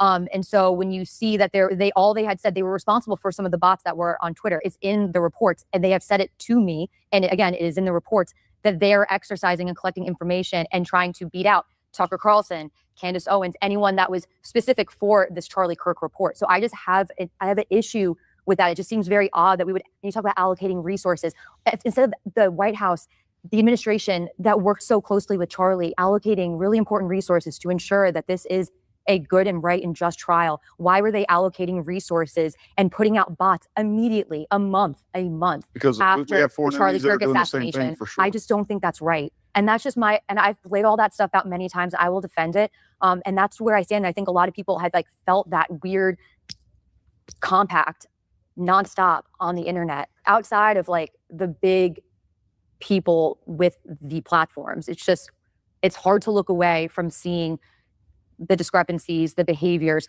As a security contractor, hearing Brian Harpole's explanation on certain elements, or throwing caution to the wind for the rooftop, it's just not right. And if you exercise that type of lack of preparedness for a client, and they knew that, and it doesn't result in an assassination because he had very successful trips prior to that, but I'm sure there were threats elsewhere, maybe even present for some of those trips. It just seems very odd. And so I just well, I mean, Charlie Kirk wasn't the president, and we can't expect him to have a presidential detail. I used to teach literally. I never said that he should have Well, presidential what I'm detail. saying is like what he was paying for was a bodyguard detail, and they are responsible for what they're capable of doing and their capabilities. Now, if TPUSA had determined, you know what, we need to have rooftop coverage, that's probably another $15,000 per site that they're going to. But Like, that's a with drop in the president- bucket for Turning Point. What's that? That's It's not- 15 grand. It's nothing. Well, I'm just like You realize you're arguing that the shot came from the roof because of I do inadequate think security. I just, for me, all the conspiracies, I think there was a shot. Was it Tyler Robson? Maybe. With Lance but Figgs was you radicalized? I just know that Charlie was shot from the people that I've talked to. I could be wrong. We'll So find out. you're you're not part of the microphone. I don't think the microphone exploded on his chest. I No, use this and microphone. I've been Buckley, mic'd up by similar You're not people. part of the palm gun theory. No, either, I don't right? think There I don't are think- actually other weapons that we don't have full command of. But so this is the the absence of evidence is the evidence. There are other stuff. We have no indication it was used, but there are other stuff. Have you ever shot a 30-06? I've shot a rifle. Have you ever shot a 30-06? I would have to double check which rifle I've shot. But you're laughing. You're laughing. I just posted this the No, other day. I've had one my whole life. I've got a ton of guns. Sure. And I've got a 30-06. And I don't even shoot it because I don't like it, and I don't do anything bird hunting or clay targets, whatever. But I've had this gun my whole life. I do not shoot it very often. I know this. I could not fit it down my trousers and walk around a campus with it, and then I could not pull it out with a scope, lay down, take a shot at 160 yards. And There's like a dozen people on YouTube that have done this. I know. I've seen people put it together, but that is weird. People on Gary, YouTube that that is weird that he took it apart. That's where I'm like, Well, is it? Did he take it apart and put it back together? Like that? That's There's to me. nothing hard about it. Why There's the wouldn't you two do it? screws or whatever. I know, but that's just exciting. And Look, here's Gary again. Mr. Rife, what he said? What was his title at the beginning? Firearms trainer. Mr. Firearms trainer. It's easy, people. It's easy. It's easy to put a rifle down your pants. It's easy to pull it out and put it together, assemble it together. It's easy. Even though we all know, right? He's trying to gaslight us. We all know, especially a gun with a scope on it. Maybe not everybody, but a gun that has a scope on it, right? You have to zero it out to keep it very accurate when you shoot it, or else your accuracy is gonna be thrown all types off. Your optics, your sight, all that is gonna be thrown off. So if you throw a gun with a scope down your pants, it's gonna be wiggling and all types of stuff like that. And then when you get it back out and you put it back together and he lines it up, one shot, that's crazy, bro. One shot, maybe one shot for a test round to make sure that his sight is zeroed out. But you talking about out of your pants, put it together, one shot right in the neck. Come on, bro. And here's Gary. That's completely normal. That's so normal. People do it all the time. Even though he ain't got out in the field one time to show us, give us 1,000 rounds, 500 rounds of 30-06 going through stuff. Because he's so confident. Even though in the beginning of the investigation, he said he was right there with Valhalla. There's no way. There's no way. There's no way. There's no way this was 30-06. Blah, blah. He kept saying the same thing over and over again. Something happened, right? He went to UVU and then came back a different man. Something happened. Now all of a sudden it makes so much sense that a 30-06 did what it did. How are you not able to tell this, that, and the third? But yet he has not been out in the field, Mr. Firearms instructor, Mr. Firearms trainer, Mr. Tactical man. He has not been out in the field once to give us a round, to give us a test, to show us his results and findings and say, look, people, what did I tell you? I shot 1,000 rounds and I finally was able to get one lodged in this and stuck in this. He ain't done it one time. Yet he just sit behind his desk and yap. Yes, just like me. But I'm not a firearms trainer. You don't see nothing behind me. If I was, I'd be educating. I'd be educating 100%. But that's him, and he doesn't do it. Sighting in your scope. Are you telling me that's not going to knock the scope off? So and I've literally done this, like you could take the receiver off, the buttstock off, put it back on, and at 100 yards, you're not going to miss without a doubt. Well, but Buckley, he did get shot in the neck. He hasn't done it though. We haven't seen it yet. He's just talking, just yapping. Haven't been out in the field and showed us anything. Show us that, Gary. Show us. It's not like most people are going to go for a neck shot. It might have been an off-centered after having put it back on. He was going for the torso. Okay. But again, that's what the trial's for. When we're getting into the Egyptian plains, when we're getting into speculation. Come on, I'm actually really skeptical. You keep bringing up Egyptian plains. Maybe there were, maybe there weren't. When a thumbnail is Egyptian, I don't think it'd be that crazy. There was. It's been confirmed. You can literally pull it up yourself and go back to that day. You can find the Egyptian plains that was on the tarmac in Utah. Public information. Would we have gone to war with Iran if Charlie Kirk was still alive? There's one thing about Egyptian planes. Is it odd that every single, you said you were called a Zionist. Wait, let me finish this point really quickly because it dovetails with what Gabby just said. You said you've been called a Zionist. I guess you've been called a Zionist too. I've got a pretty small account on X, and I've just asked questions. I've never attacked anybody at Turning Point. I've attacked the FBI a few times, and I've attacked the narrative, which to me is obvious bullshit. And every single person I know thinks it's obvious bullshit. So that's it. Nothing really out of the ordinary. What about the narrative? Wait, really quickly. Yeah. I have been swarmed to a degree was like overwhelming. I'm talking hundreds of tiny little bot accounts and people who are clearly paid, and every single one of them is a Zionist. Every single one of them is pro-war, and they all call me a Jew hater or they call me an anti-Semite for asking questions about Charlie Kirk's death. What's the correlation there? They're very well paid to do that. That's obvious. Gabby just demonstrated that she was approached by Buckley's point, though, I think it's weird because literally Laura Loomer was like, F Charlie Kirk, he's having Tucker Carlson speak at America Fest. He's an anti-Semite. And then as soon as he dies, Laura Loomer is the biggest Charlie Kirk fan. Well, and the opposite is true too. Like people that hated Charlie Kirk. Well, that's Ian fair. Ian Carroll, Ryan Mata, I could name. They didn't hate him. They disagree with him. They called him they called him a Jew. They called him serving the enemy or something, serving the Zionists. And so, but let's. Are we really not going to talk about the Hamptons? But there's a lot of feelings here, and there's a lot of circumstantial things that we can plug in left and right. But like, what evidence does people have that something nefarious occurred outside of the official narrative? I find it odd that the government was working with a company that made bots we'll probably never see the evidence because for this to have been performed as it was, it's going to require a state actor, at least one, probably two. It's going to require the complicity of the U.S. government, obviously. So are we ever going to have evidence? And I don't think that all of the evidence is going to be shown at trial because people love to say that. People love to say like trial, you're going to see everything. No, you don't. No, you don't. You see what they allow you to see. You see do you see enough to convict somebody? They don't show you absolutely everything. Aren't these people the key 4D chess and all that like that's I ain't gonna say it's common sense, but it's at least common knowledge. The prosecution team does not come out and reveal their entire hand and dump it on the defendant. They show enough, and if the defendant comes back with something that's very, a great argument that goes against it, and now it's back 50-50, they gotta prove it again beyond a reasonable doubt. So now they got another bullet that's gonna come out of their pocket. But if the defense lays down in trial and they're just like, they ain't got too much, bro, they don't have to show everything. That is the complete lie. They do not have to show everything. It's true. Let's say that's true. But let me just finish my point really quickly, because no one's ever mentioned it beyond you being accused of a Zionist, me being accused as a Jew hater, just because I'm simply questioning the narrative. Charlie was under a tremendous amount of pressure. Charlie was, as you said, David, very influential with the younger Americans. There is a split between younger Americans and boomers on Israel's influence in America and how much they wield. It is overwhelming. Younger Americans are saying, enough of this nonsense. Let's focus on America and America's many problems. Let's not go to war for another country. Let's not be influenced by Israel.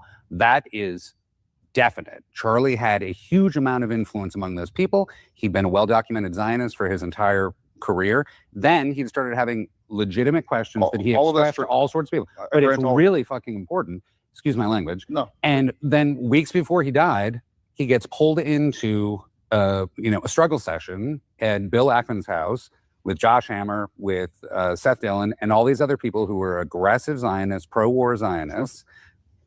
Bibi gets called, they offer him money or they don't, but Charlie turns it down. You're dismissing it as if it's not important. No, but I'm saying it's not evidence. It's so important that you didn't even mention it when you're mentioning all these other foreign actors. Because it's not evidence of an act. It's not evidence of an act. Well, I will say this.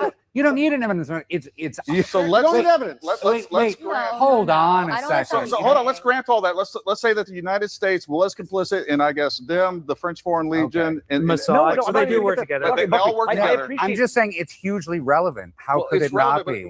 And then our country is now going into an American It would be relevant to intent and potential motive. Thank you. He literally has. Now, do you have any evidence of an actual act? Literally thousands. He was murdered in public. What was Tyler Robinson's? He was murdered in public. That's a fact. And then shortly thereafter, Donald Trump betrayed his base, betrayed his country, betrayed what he'd said for over a decade. Of an act of an Israeli actor or any other? I think that's pretty. We don't have any evidence. That's not evidence of an act. Viva, we don't have. Real quick, that's evidence of a consequence. Hold on, it's evidence of a consequence following from an action. It's not evidence of. Do you have any evidence that any member of the Israeli government intelligence had any role to play in this shooting? No, but it was weird how Benjamin Netanyahu came out there immediately and said, I had nothing to do with it. I think he was very, he does protest too much, but I will ask you this, and I'm saying this defending, I'm basically on your side. I agree with you like 90%, but when a detective goes to a crime scene, the first thing they look for a suspect is motive. What was Needs Tyler Robinson's opportunity. motive? Well, he said it. He actually confessed. He has There were- 11 different confessions and talked about it. No, but it's like amazing. You said like, okay, well, Charlie was turning on Israel, and you would have swayed an entire generation of young conservatives. He had turned on the trans community already. So by your own rationale, the same logic applies equally to both. Which The is a only difference multi-billion-dollar hold on, industry. The only difference is there's evidence of an act when it comes to Tyler and Lance Twigg. And I'll give you evidence that the U.S. wasn't involved or Israel wasn't involved. And here it is. Because if first of all, if they're like, all right, we're going to have this extremely sophisticated multi-agency, multinational conspiracy, and what we're going to do is we're going to put a guy up there. He's going to shoot from a different direction. We're going to have a patsy. I don't know if we're saying that's Tyler Robinson or not. And you know what? They get done. It was so with 3,000 people. We never saw anything. We don't have him on camera. They got away with it clean. Wait, but we And just then- talked and about then- this hold on, separate. hold on, hold on, Let hold on. Gary finish. So then they take off and like, hey, good job, we did it. Oh, by the way, what'd you shoot him with? 223. What would we give the patsy? A 30-06. Oh, dude. And here's another one. The easiest element of this to fabricate. Please explain to me if this was a big conspiracy, why this wasn't why was it fabricated? Is like the ballistics report. That bullet. Like how hard would it be to fake just a bullet? Like it matches, but that's not what they did. They have pieces of a bullet and they're like, hey, it's inconclusive. They could have shot around through that rifle, recovered it, put it in there, but all of this tapestry, everything that they did that was so sophisticated and took so much work and so many people involved, the one thing they messed up was the wrong rifle. And by the way, they didn't fake the bullet. You know, Okay, this is fair, but I will say this is kind of this is the premise of what we were talking about when we were talking about conspiracy theories in general and compartmentalization. Like, I mean, y'all know my brand. I think all of it was designed like this for a reason. I think the government do be lying. They do a lot. But I think all of it was for sure designed by a reason. I think a lot of things failed that day. I don't think they expected it to go that bad. But the things that they just backpedaled on and created out of thin air to add to the plot, I think all of it was for sure fabricated. The inconclusive reading or findings of the bullet results, whatever, that I think that was for sure planted and you know, added to the plot, because I just refuse to believe that that was a 30-06 bullet that just broke up like that, and they only could find 4 pieces or 7 pieces, but they only sent ATF 4 pieces and all this other stuff. Bro, they just made that whole thing up, bro. I don't even think that came from the 30-06 bullet, but I just think they just be making things up to just add to the plot. Unnecessary things. Well, it's necessary, but they just make things up to add to the plot. They had no reason to make it inconclusive. They had no reason to say it was a screwdriver, but then later say it wasn't a screwdriver. And now everybody's talking about the screwdriver. They had no reason to have all of these different pictures and videos of Tyler Robinson wearing different things. And now we're like, oh, did he change clothes? Oh, did he do this? Oh, they did all of this for a reason, bro. This is exactly what's happening right now. And yes, I'm a part of it, is that we're sitting here invested. Yeah, we are. And this is exactly what their intention was, to just distract us, have us talking about this thing forever. This does not happen like often at all, if ever, especially in the social media era, where we have all of these people around in this round table discussing an investigation. We have everybody online. This was all created by design, bro. 100%.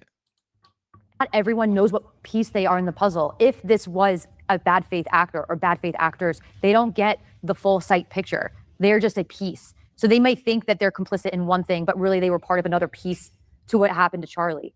That is totally fair. The amount of speculation this requires. Connected to other people. It could be anything. He could have thought that he actually shot him, but maybe I'm just saying. No, I'm just saying that's it can or it can't. That's a possibility either which way. If you are untethered from rules of I evidence. think that's a fine question to ask. But you said, what was the point of, or have I seen any evidence of any other state actors? Well, VFT was made up of individuals from the IDF working with, again, the White House. And one of the first things they did was say that Charlie fell for the op when it came to his stance on Israel changing, and then made bot accounts trying to overflood social media for people to not buy into, hey, maybe there was something about that. Maybe there was Maybe there wasn't. funky, maybe there was, but maybe there wasn't. But why is the White House interested? Let me And make why this are they point. I just supporting wanna make this? this point. I think we probably need to wrap this up. I think we're almost at like kind of a standstill, but I will say this. This is what I'm worried about.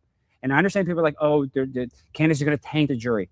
But I'm even worse. I'm even worried about a worse outcome. It's not even that the jury's going to be taken, that somehow Tyler Robinson is found innocent, like OJ was found innocent, because they want this, just like how Trump, I think majority of us would say that he won the 2020 election, right? Yeah. And the majority of us would think that Tyler Robinson is guilty of it. And then all of a sudden he gets not guilty. And then what that's going to do is that's going to radicalize conservatives. So this could be like a bigger thing, bigger than Mossad. It could be, I don't know. I'm not just trying to, I know this is just conspiratorial, but I'm very worried about that. And that's why I'm frustrated that the FBI, and this is not a federal case, because a federal case, if it was 99%, when you go to a federal trial, you're guilty. If you go there, you're toast. You're not going to win. But in a state level, there is a possibility. There's Candace and there's this and there's that. And if he was somehow found not guilty, and if we don't ever have a justice in the situation, that's going to radicalize a lot of young people. That's going to be the worst outcome. And I'm worried about that. That's going to happen either way. And that's honestly my biggest concern. And I'm so glad you brought up OJ earlier, because this is probably in my lifetime, the next example since OJ where a crime has become a team sport. And this is very much a team sport. I personally think it's sort of insane that people are this invested in it before we've gotten to the trial. It'd be one thing if we got to the trial and people are upset at the outcome, but people have already made up their minds before the trial. So whether he's found guilty or not guilty, one group of people I think already has been radicalized. And this is something that we're never going to get over ever, because one group of people is going to permanently have a negative reaction to this, and it's never going to die. It's never going to go away. And that's probably why Charlie is dead today. You know Well, what I mean? and the responsible thing to do, I think there should be some people that are adults in rooms and say all the things that we said. Like, look, you can't just, every time that there's a gap of information, it doesn't make sense to just use your imagination and fill it with what things are possible. And by the way, put a lot of people at risk and harm because you're accusing them.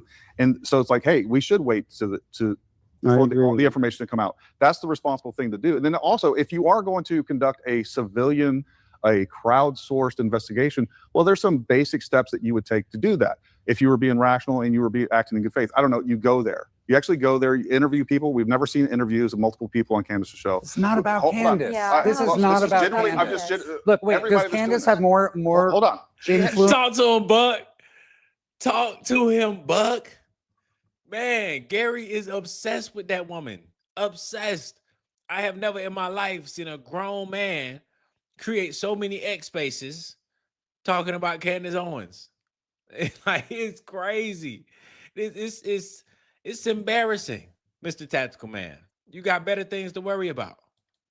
With the potential jury than the president of the United States, She the has vice access- president, the she U.S. has senator. access to a lot Are of you resources where serious? she could bring people in and talk. She's never had. I've had lawyers on my show that are defense lawyers, like, hey, let's go through this. Could this be fabricated? Tell me what's like. Impeach the case that they have. She's never done that. She's withheld information time and time again. She's pushed crazy conspiracy theories that undermine the truth of this, that damage people, that sit there here that like, yep, the French did, or the U.S. government did, or they had this thing at Fort Huachuca where they planned his murder. My God, now we're Well, she implicating never said they military. We're implicating U.S. military men and women without any evidence, saying that they're involved with the assassination. A conventional forces unit is going to conduct the clandestine operation where we're going to assassinate a U.S. citizen on U.S. soil.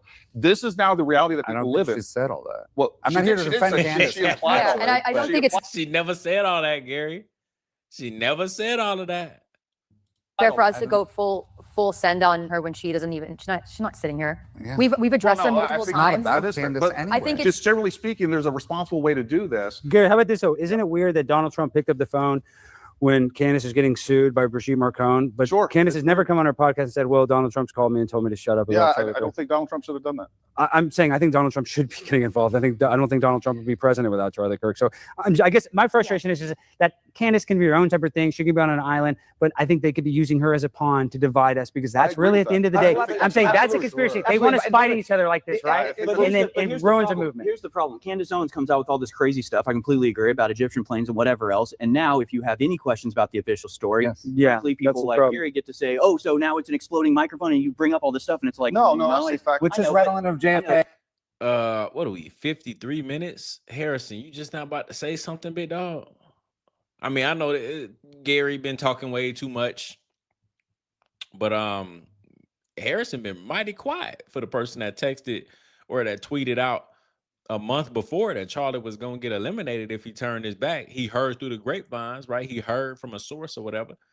You ain't got nothing to say right now? That's crazy. But that's flooding the zone. That's but literally we the also- conspiracy theory was created after JFK to demonize No, people that are but looking we into also the official appreciate story. that there are operations to muddy the waters specifically so that you can't have the meaningful discourse. I mean, Of that's part course, of the, that's probably what's so happening now. much like in people don't like the analogy, but in Sandy Hook, when you had people pushing the nobody gives theory, it gives people the moral authority to then say, I no longer need to entertain any of your meaningful discussion. Yeah. Now, when it comes to filling in the blanks, if there's a shred of evidence to support it, there's nothing that should be off the table. But you don't get to fill in the blanks with, it must be Israel because they would have motive, they would benefit from it, but I have zero evidence of any act. I didn't say it must be No, Israel. yeah. I said But this is an here's the important issue. But people Here's the issue. when people came You out with can't not discuss Israel. Well, let me ask you- Barry whoa, whoa, whoa, mentioned whoa. 4 different countries, none of whom were Israel. No, but I think Israel's pretty relevant. You can discuss Israel in terms of hypothetical possibilities based on motive until there's concrete evidence of an act. And that would, the questions that I still have are the same ones that I had from the beginning. Who was in those Discord chats? Who radicalized Tyler Robinson? Yeah. Was there a domestic element in there? Yes. Were those I don't- chats authentic? I don't believe. Well, that'll come out of trial. That'll come out of Thank you. trial. Yes. No, but that will come out of trial. When you present the evidence, you have to show the history of it.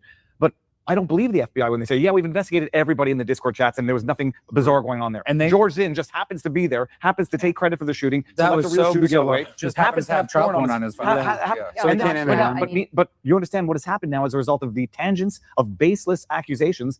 We don't even address those questions anymore. Oh, I And think that's we're still why addressing them. I everyone still is- think this is everyone very is- relevant. Harrison has one. I want all of us. Well, what Harrison get? In all honesty, if let's just say we could go back in time, we have a spectroscope, we can see exactly what happened, all the details, everything.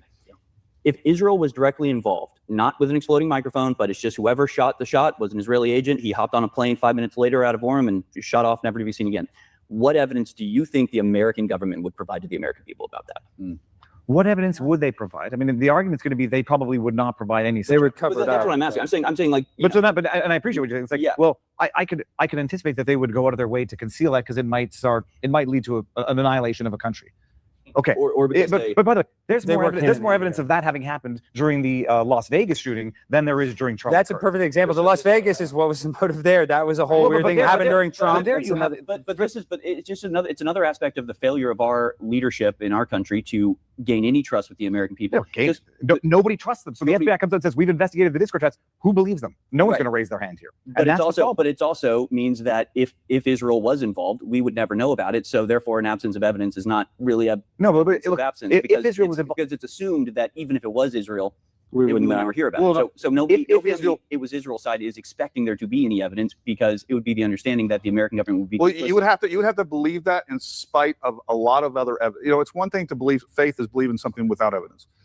The problem with the conspiracy side is they believe something in spite of evidence against it. And Dude, Gary and whoever else is freaking talking.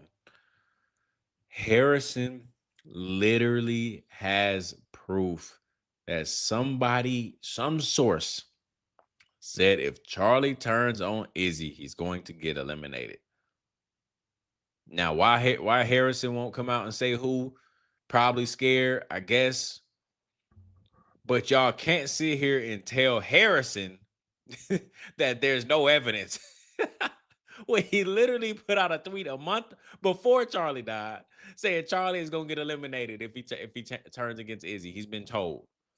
You can't then tell Harrison he's lying or tell Harrison there's no proof or evidence to what you're saying when it actually happened. You know how bizarre that is, man. These people, bro.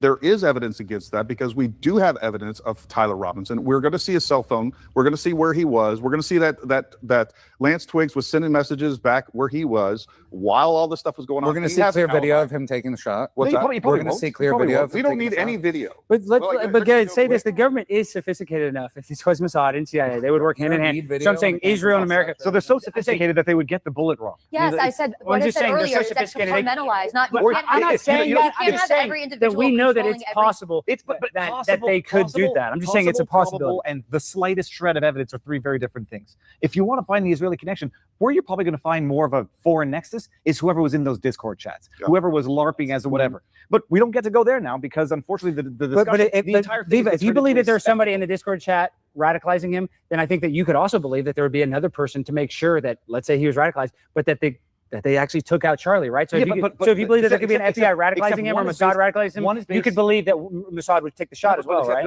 Except one is based on evidence as we currently understand it. I There were understand that. Discord I chats, understand that. and the other one is pure And fabricated. his parents possible turned him conjecture. in. He confessed. Look, in the charging documents, it clearly states that Tyler Robinson confessed to his parents, and he gave a very definitive statements that he did it. Like the first thing that the defense would have done would have been like, hey, let's talk about these statements. If they didn't bring the parents on to impeach that, they would at least brought in the officer that took down the statements. Did Tyler Robinson say to his parents X, Y, and Z? And Well, couldn't you also make the exact same argument that they would want to save that for trial? No, because you don't want to get to a trial which carries as a possible death penalty. Yeah. If you can attack probable cause by saying he never confessed to his parents, and here's his mother saying he never confessed to her, you do that at the probable cause. You don't say we'll go to trial that has a potential death penalty and take our chances there. And by the way, when I asked the question and I got the most outlandish, idiotic answer, why didn't the defense call the parents if he didn't actually confess to the parents and they weren't the ones who actually turned them in? The answer. I do agree. You know, y'all have heard me say that before. I do agree. There is an argument about like the probable cause hearing is not the place where the defense comes and argues their case and go, you know, I've been hearing that. Now, if that is a Utah law, then Utah is just screwed because that's crazy. So I don't know if it's just a Utah law, but when it comes to I guess a logical reasoning or just thinking about it, there's no way that a lawyer would advise you to stay in jail for more months, more days, cold, starving, terrible conditions overall, all because they want to wait to trial to let them know that you wasn't even actually on campus. Like that does not sound right at all. And I have heard that a lot about this whole prelim probable cause hearing. That's not where the defense argues and stuff like that. They just sit back, and I don't know about that one.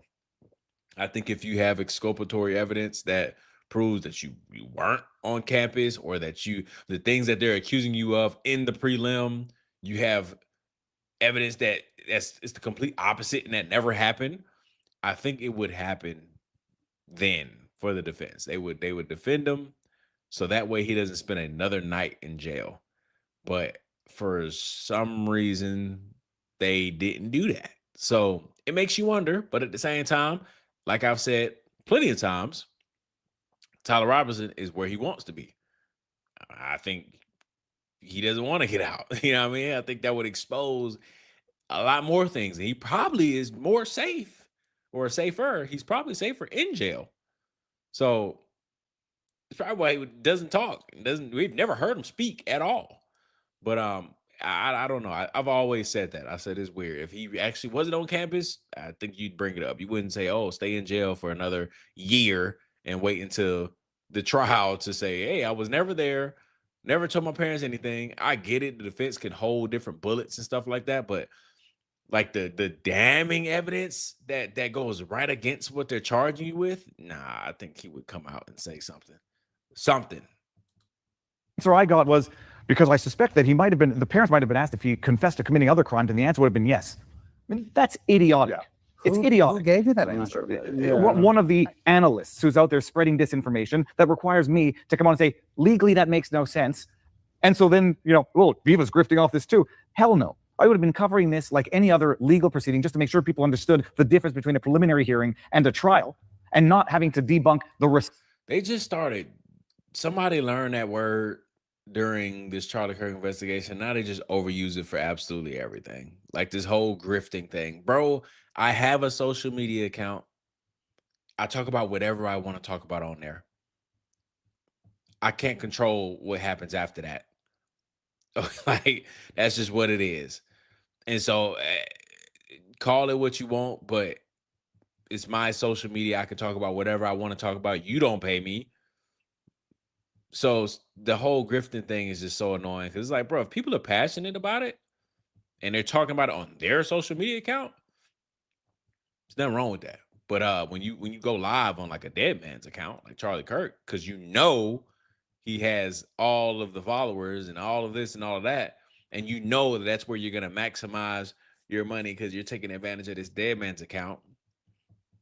Totally different ball game. Or when he dies and you create a merch a merch account, merch company to produce your shirts, or when you replicate the tent and you have people take pictures under there for whatever reason. Let's just say they're charging $5.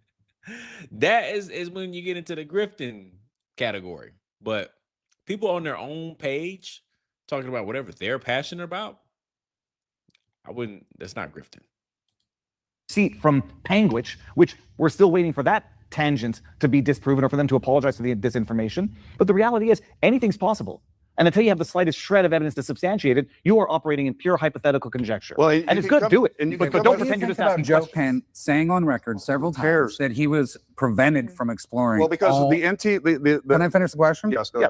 ahead. But I So- agree with that, especially that seems, if that seems odd. Patel investigating a foreign nexus with Yep, those the Bloody Discord Mike chats too. might have revealed a domestic nexus. We know that there were more feds involved in the Gretchen Whitnapping plot that was than actual defendants. We And know that there January were feds. 6th. Of course. Defendants. There were 3 defendants, 12 or 15. 12 agents. We know that there were feds in January 6th, setting it up in advance. Yeah. And so hypothetically, and this is where my mind goes, and it's the darkest of darkest thoughts, if there was not a foreign nexus, but a domestic nexus in radicalizing Thomas Crooks, Tyler Robinson, and it resulted in the assassination of Charlie Kirk, people would be burning government buildings down right now. That's where you might have the government having Well, the interest to cover it up. NCTC, the National Counterterrorism, Oh, yeah. he has zero investigative authority. Zero. That is not what he does. That is a fusion center. Information comes in. So when he is getting involved in Butler and when he is getting involved in the Charlie Kirk assassination, he is so far outside of his lane. We had multiple terrorist attacks that occurred under his watch that he should have been paying attention to, but he is literally doing something that is not his job. He doesn't have the authority to do. And he can give information, he can give advice, but they don't have to take it. And by the way, if I was investigating something and somebody from a different department said, Gary, you know what, I think you should do X, Y, and Z. Well, thank you for your opinion. Why don't you go do your job? Well, let's so wrap it up. wrap it. Yeah. There will be a trial for Tyler one day, and there will be people doing righteous investigations until then. There will be people doing opportunistic investigations, and there will be people spreading disinformation like there was during COVID, like there was during any meaningful, politically relevant act. And so the question is, you decipher between all of these options. It's not a question of stifling freedom of speech. It's not a question of deplatforming people. And it's not a question of legitimizing lawfare. People should be free to say what they want to say. When they make mistakes and they discredit themselves, that's when they should apologize and maybe reflect. And we haven't seen a whole hell of a lot of that. Tonight, the debate continues. And we ain't going to sit there while Democratic Socialists run their revolution. You fell for Democrat op? No! But this time, we've included some of the biggest voices in the movement.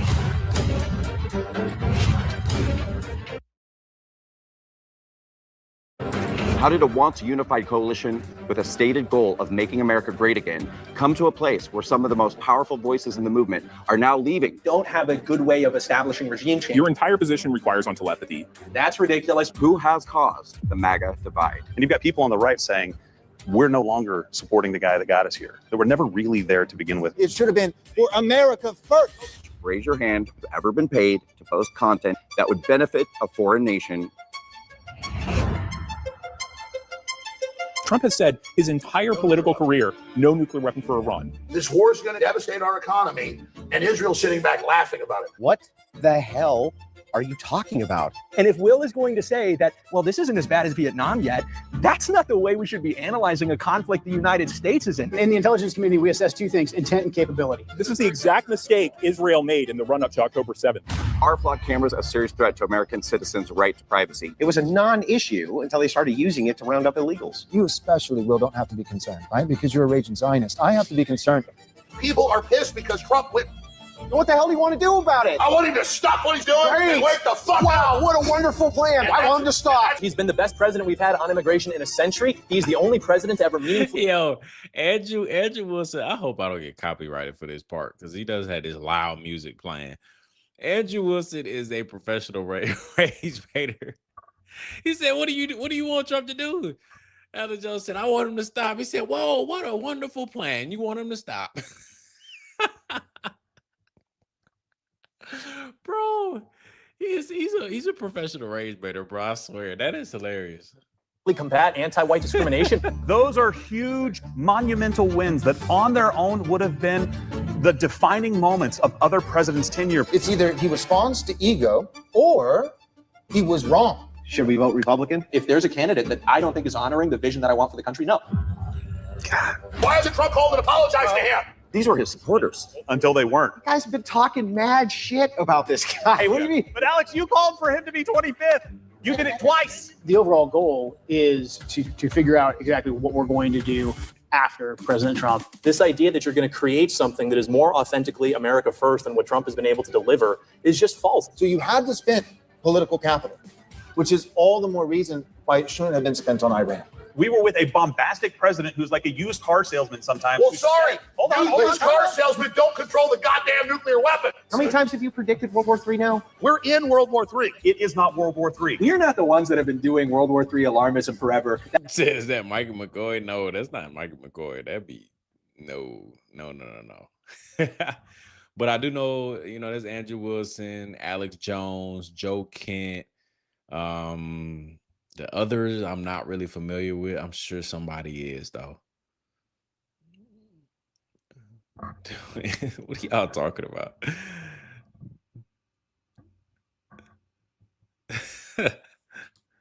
That's actually been done about Iran and a nuclear weapon for decades. You sound like a leftist. There is an America after Trump. Well, I want to say this is the most hardcore debate ever. Oh, but airs before we all die in nuclear war. Oh my gosh, man. Wait, is it saying when that's gonna come out?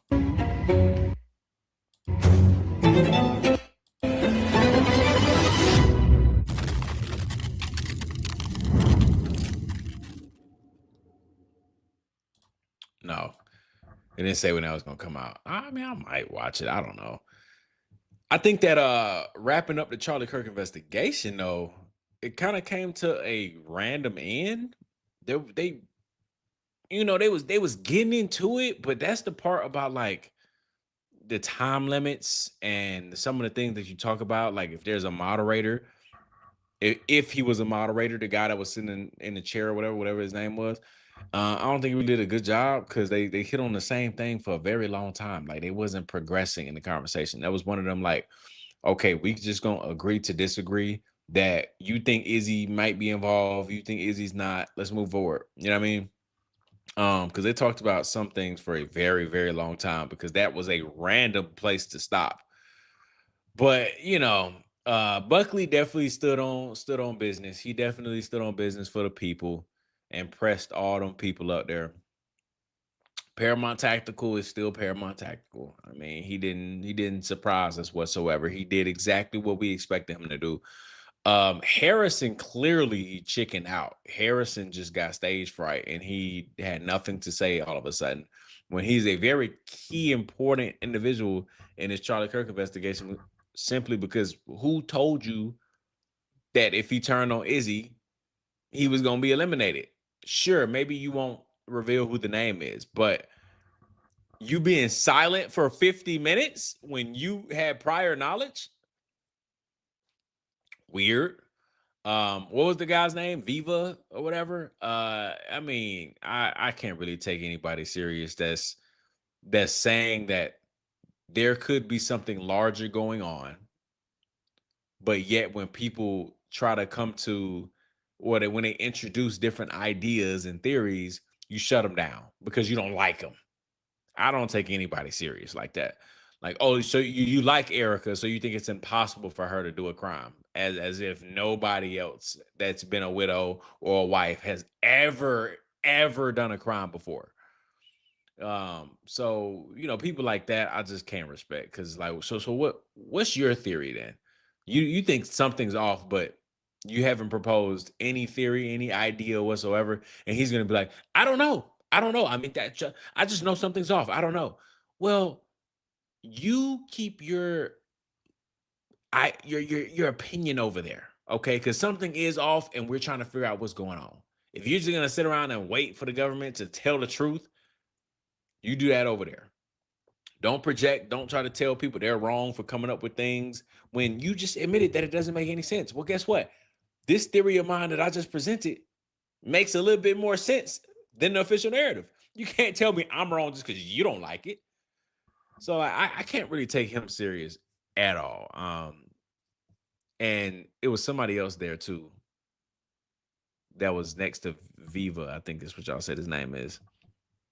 It was somebody that was next to Viva, and he was saying the same thing, how everything it is weird, it is off, it is this, it is that. But all the theories on the internet are just stupid conspiracy theories. Stop, like, that don't make any sense. And I'm like, okay, bro, so just shut up, bro. Just shut up. Just shut up and wait for trial. Don't comment at all. Shut up and wait for trial. Don't call anybody any names for trying to make sense of it. They just, I don't know. They need some more people up there that's gonna really get to it. Buck stood on business. Everybody else was just, I mean, that woman up there, she tried to do a little bit, but she wasn't, you know what I mean? She wasn't all that, but she was okay though. 1202, thank you for supporting the channel. Listening in my ear while getting dinner together and randomly yelling, "That's a lie," or "Get 'em, Buckley." The believe the narrative group twist things the way Pickles cut those lips. I mean, those lips. Oh my gosh, those clips. Yeah, they're definitely, they were annoying, bro. They was, what's going on?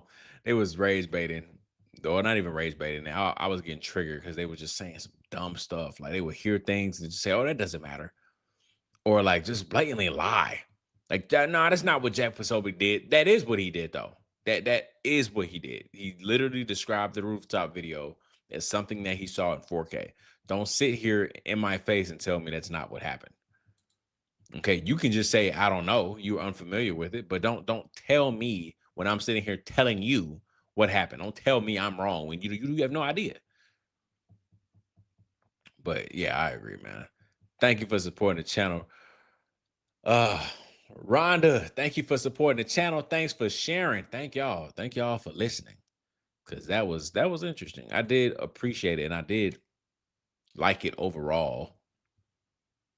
I don't know about that. I say I love Buck stood on business, but I say overall, a Charlie Kirk Roundtable, I would give it probably like a 5 out of 10.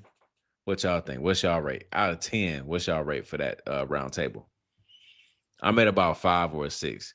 Buck did well. Buck was the best one there.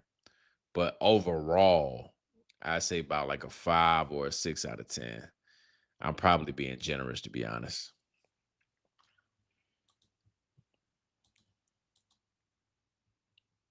Said a 2.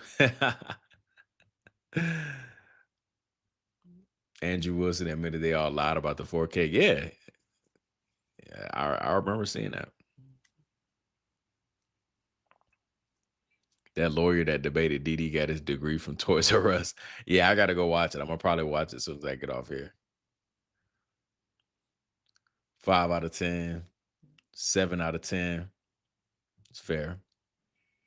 I do appreciate them having a conversation. This is like the first round table, so I appreciate someone finally doing it. Because I mean, you know, us regular people, we can do it all day. Ain't nobody gonna listen. I mean, people might, but it's nothing like people that got things on the line, right? You got reputations on the line. These people scared to look certain ways. Like, I'm just a regular guy, so I would say whatever.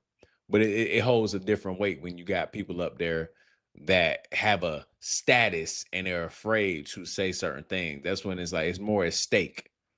I like that.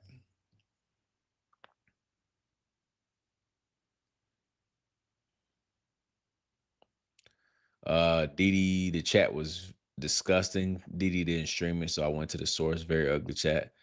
Yeah, I'm gonna have to find it. I'm gonna have to search for it before I get off live. That way I make sure I got it. 2.6, that's fair. 7 because the combos are exposing TPUSA and exposing that it's bigger than Candace. I agree with that.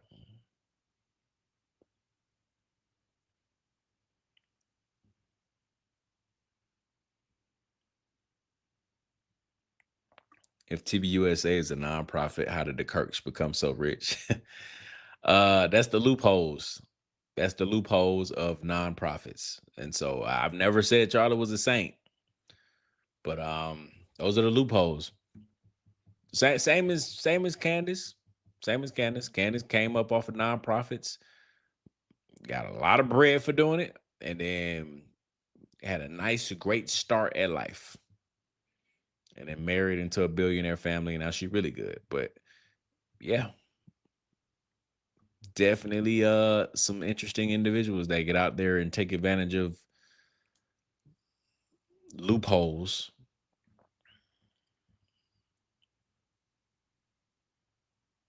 I don't even know if you call that a loophole. That might just be access when you get to a certain status. When you get to a certain status, you just get access to cheating the system.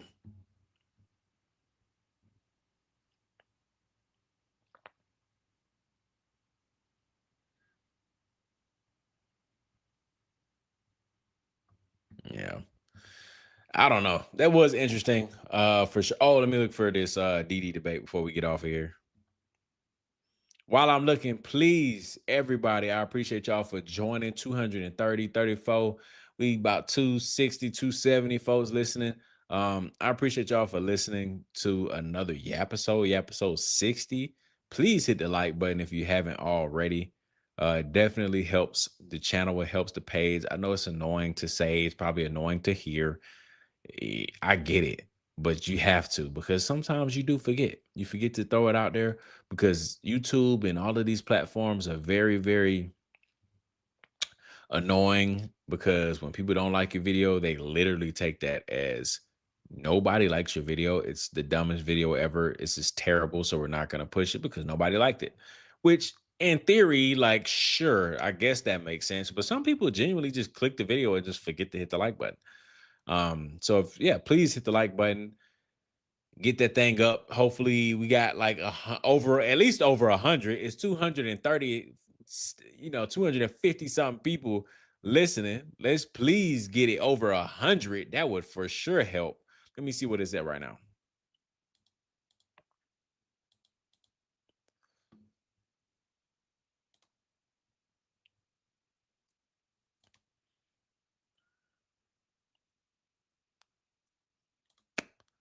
We are at 72. Come on, man. Y'all definitely can get to 100. We can get to 100 for sure. And make sure you guys hit the subscribe button as well. We are on the road to 26K on YouTube, and I just appreciate all the support. Again, we have a debate / conversation / discussion tomorrow with Joshua Carr, and he's going to represent the evidence is overwhelming side. And we're going to have a conversation about this Charlie Kirk investigation to see where he stands and his views and perspectives. And it's going to be a great conversation. So that's going to be tomorrow at 10 p.m. So I'm looking forward to that for sure. All right, I got DD's thing up. Let's see.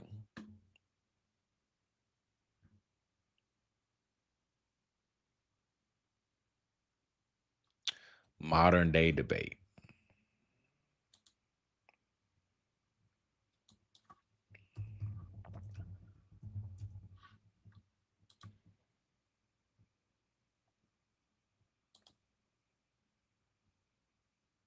Oh, here we go right here.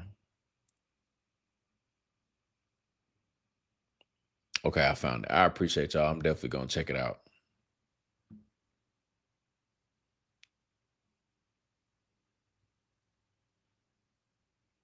A 6.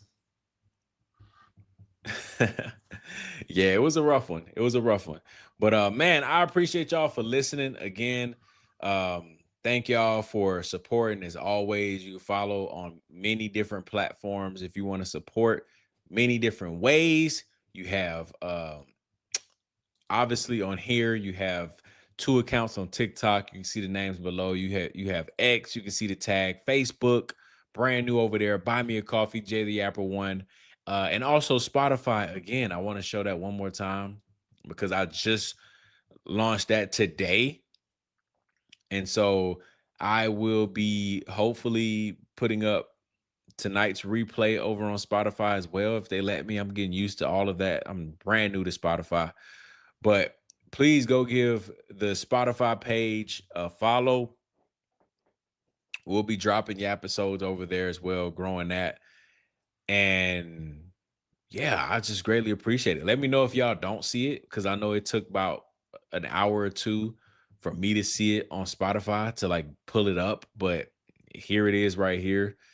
The Daily Yap. You can search it, Jay the Yapper. I had to click a link to go to it, but I saw people in the chat actually say that they searched it up and found it. So it should be there now.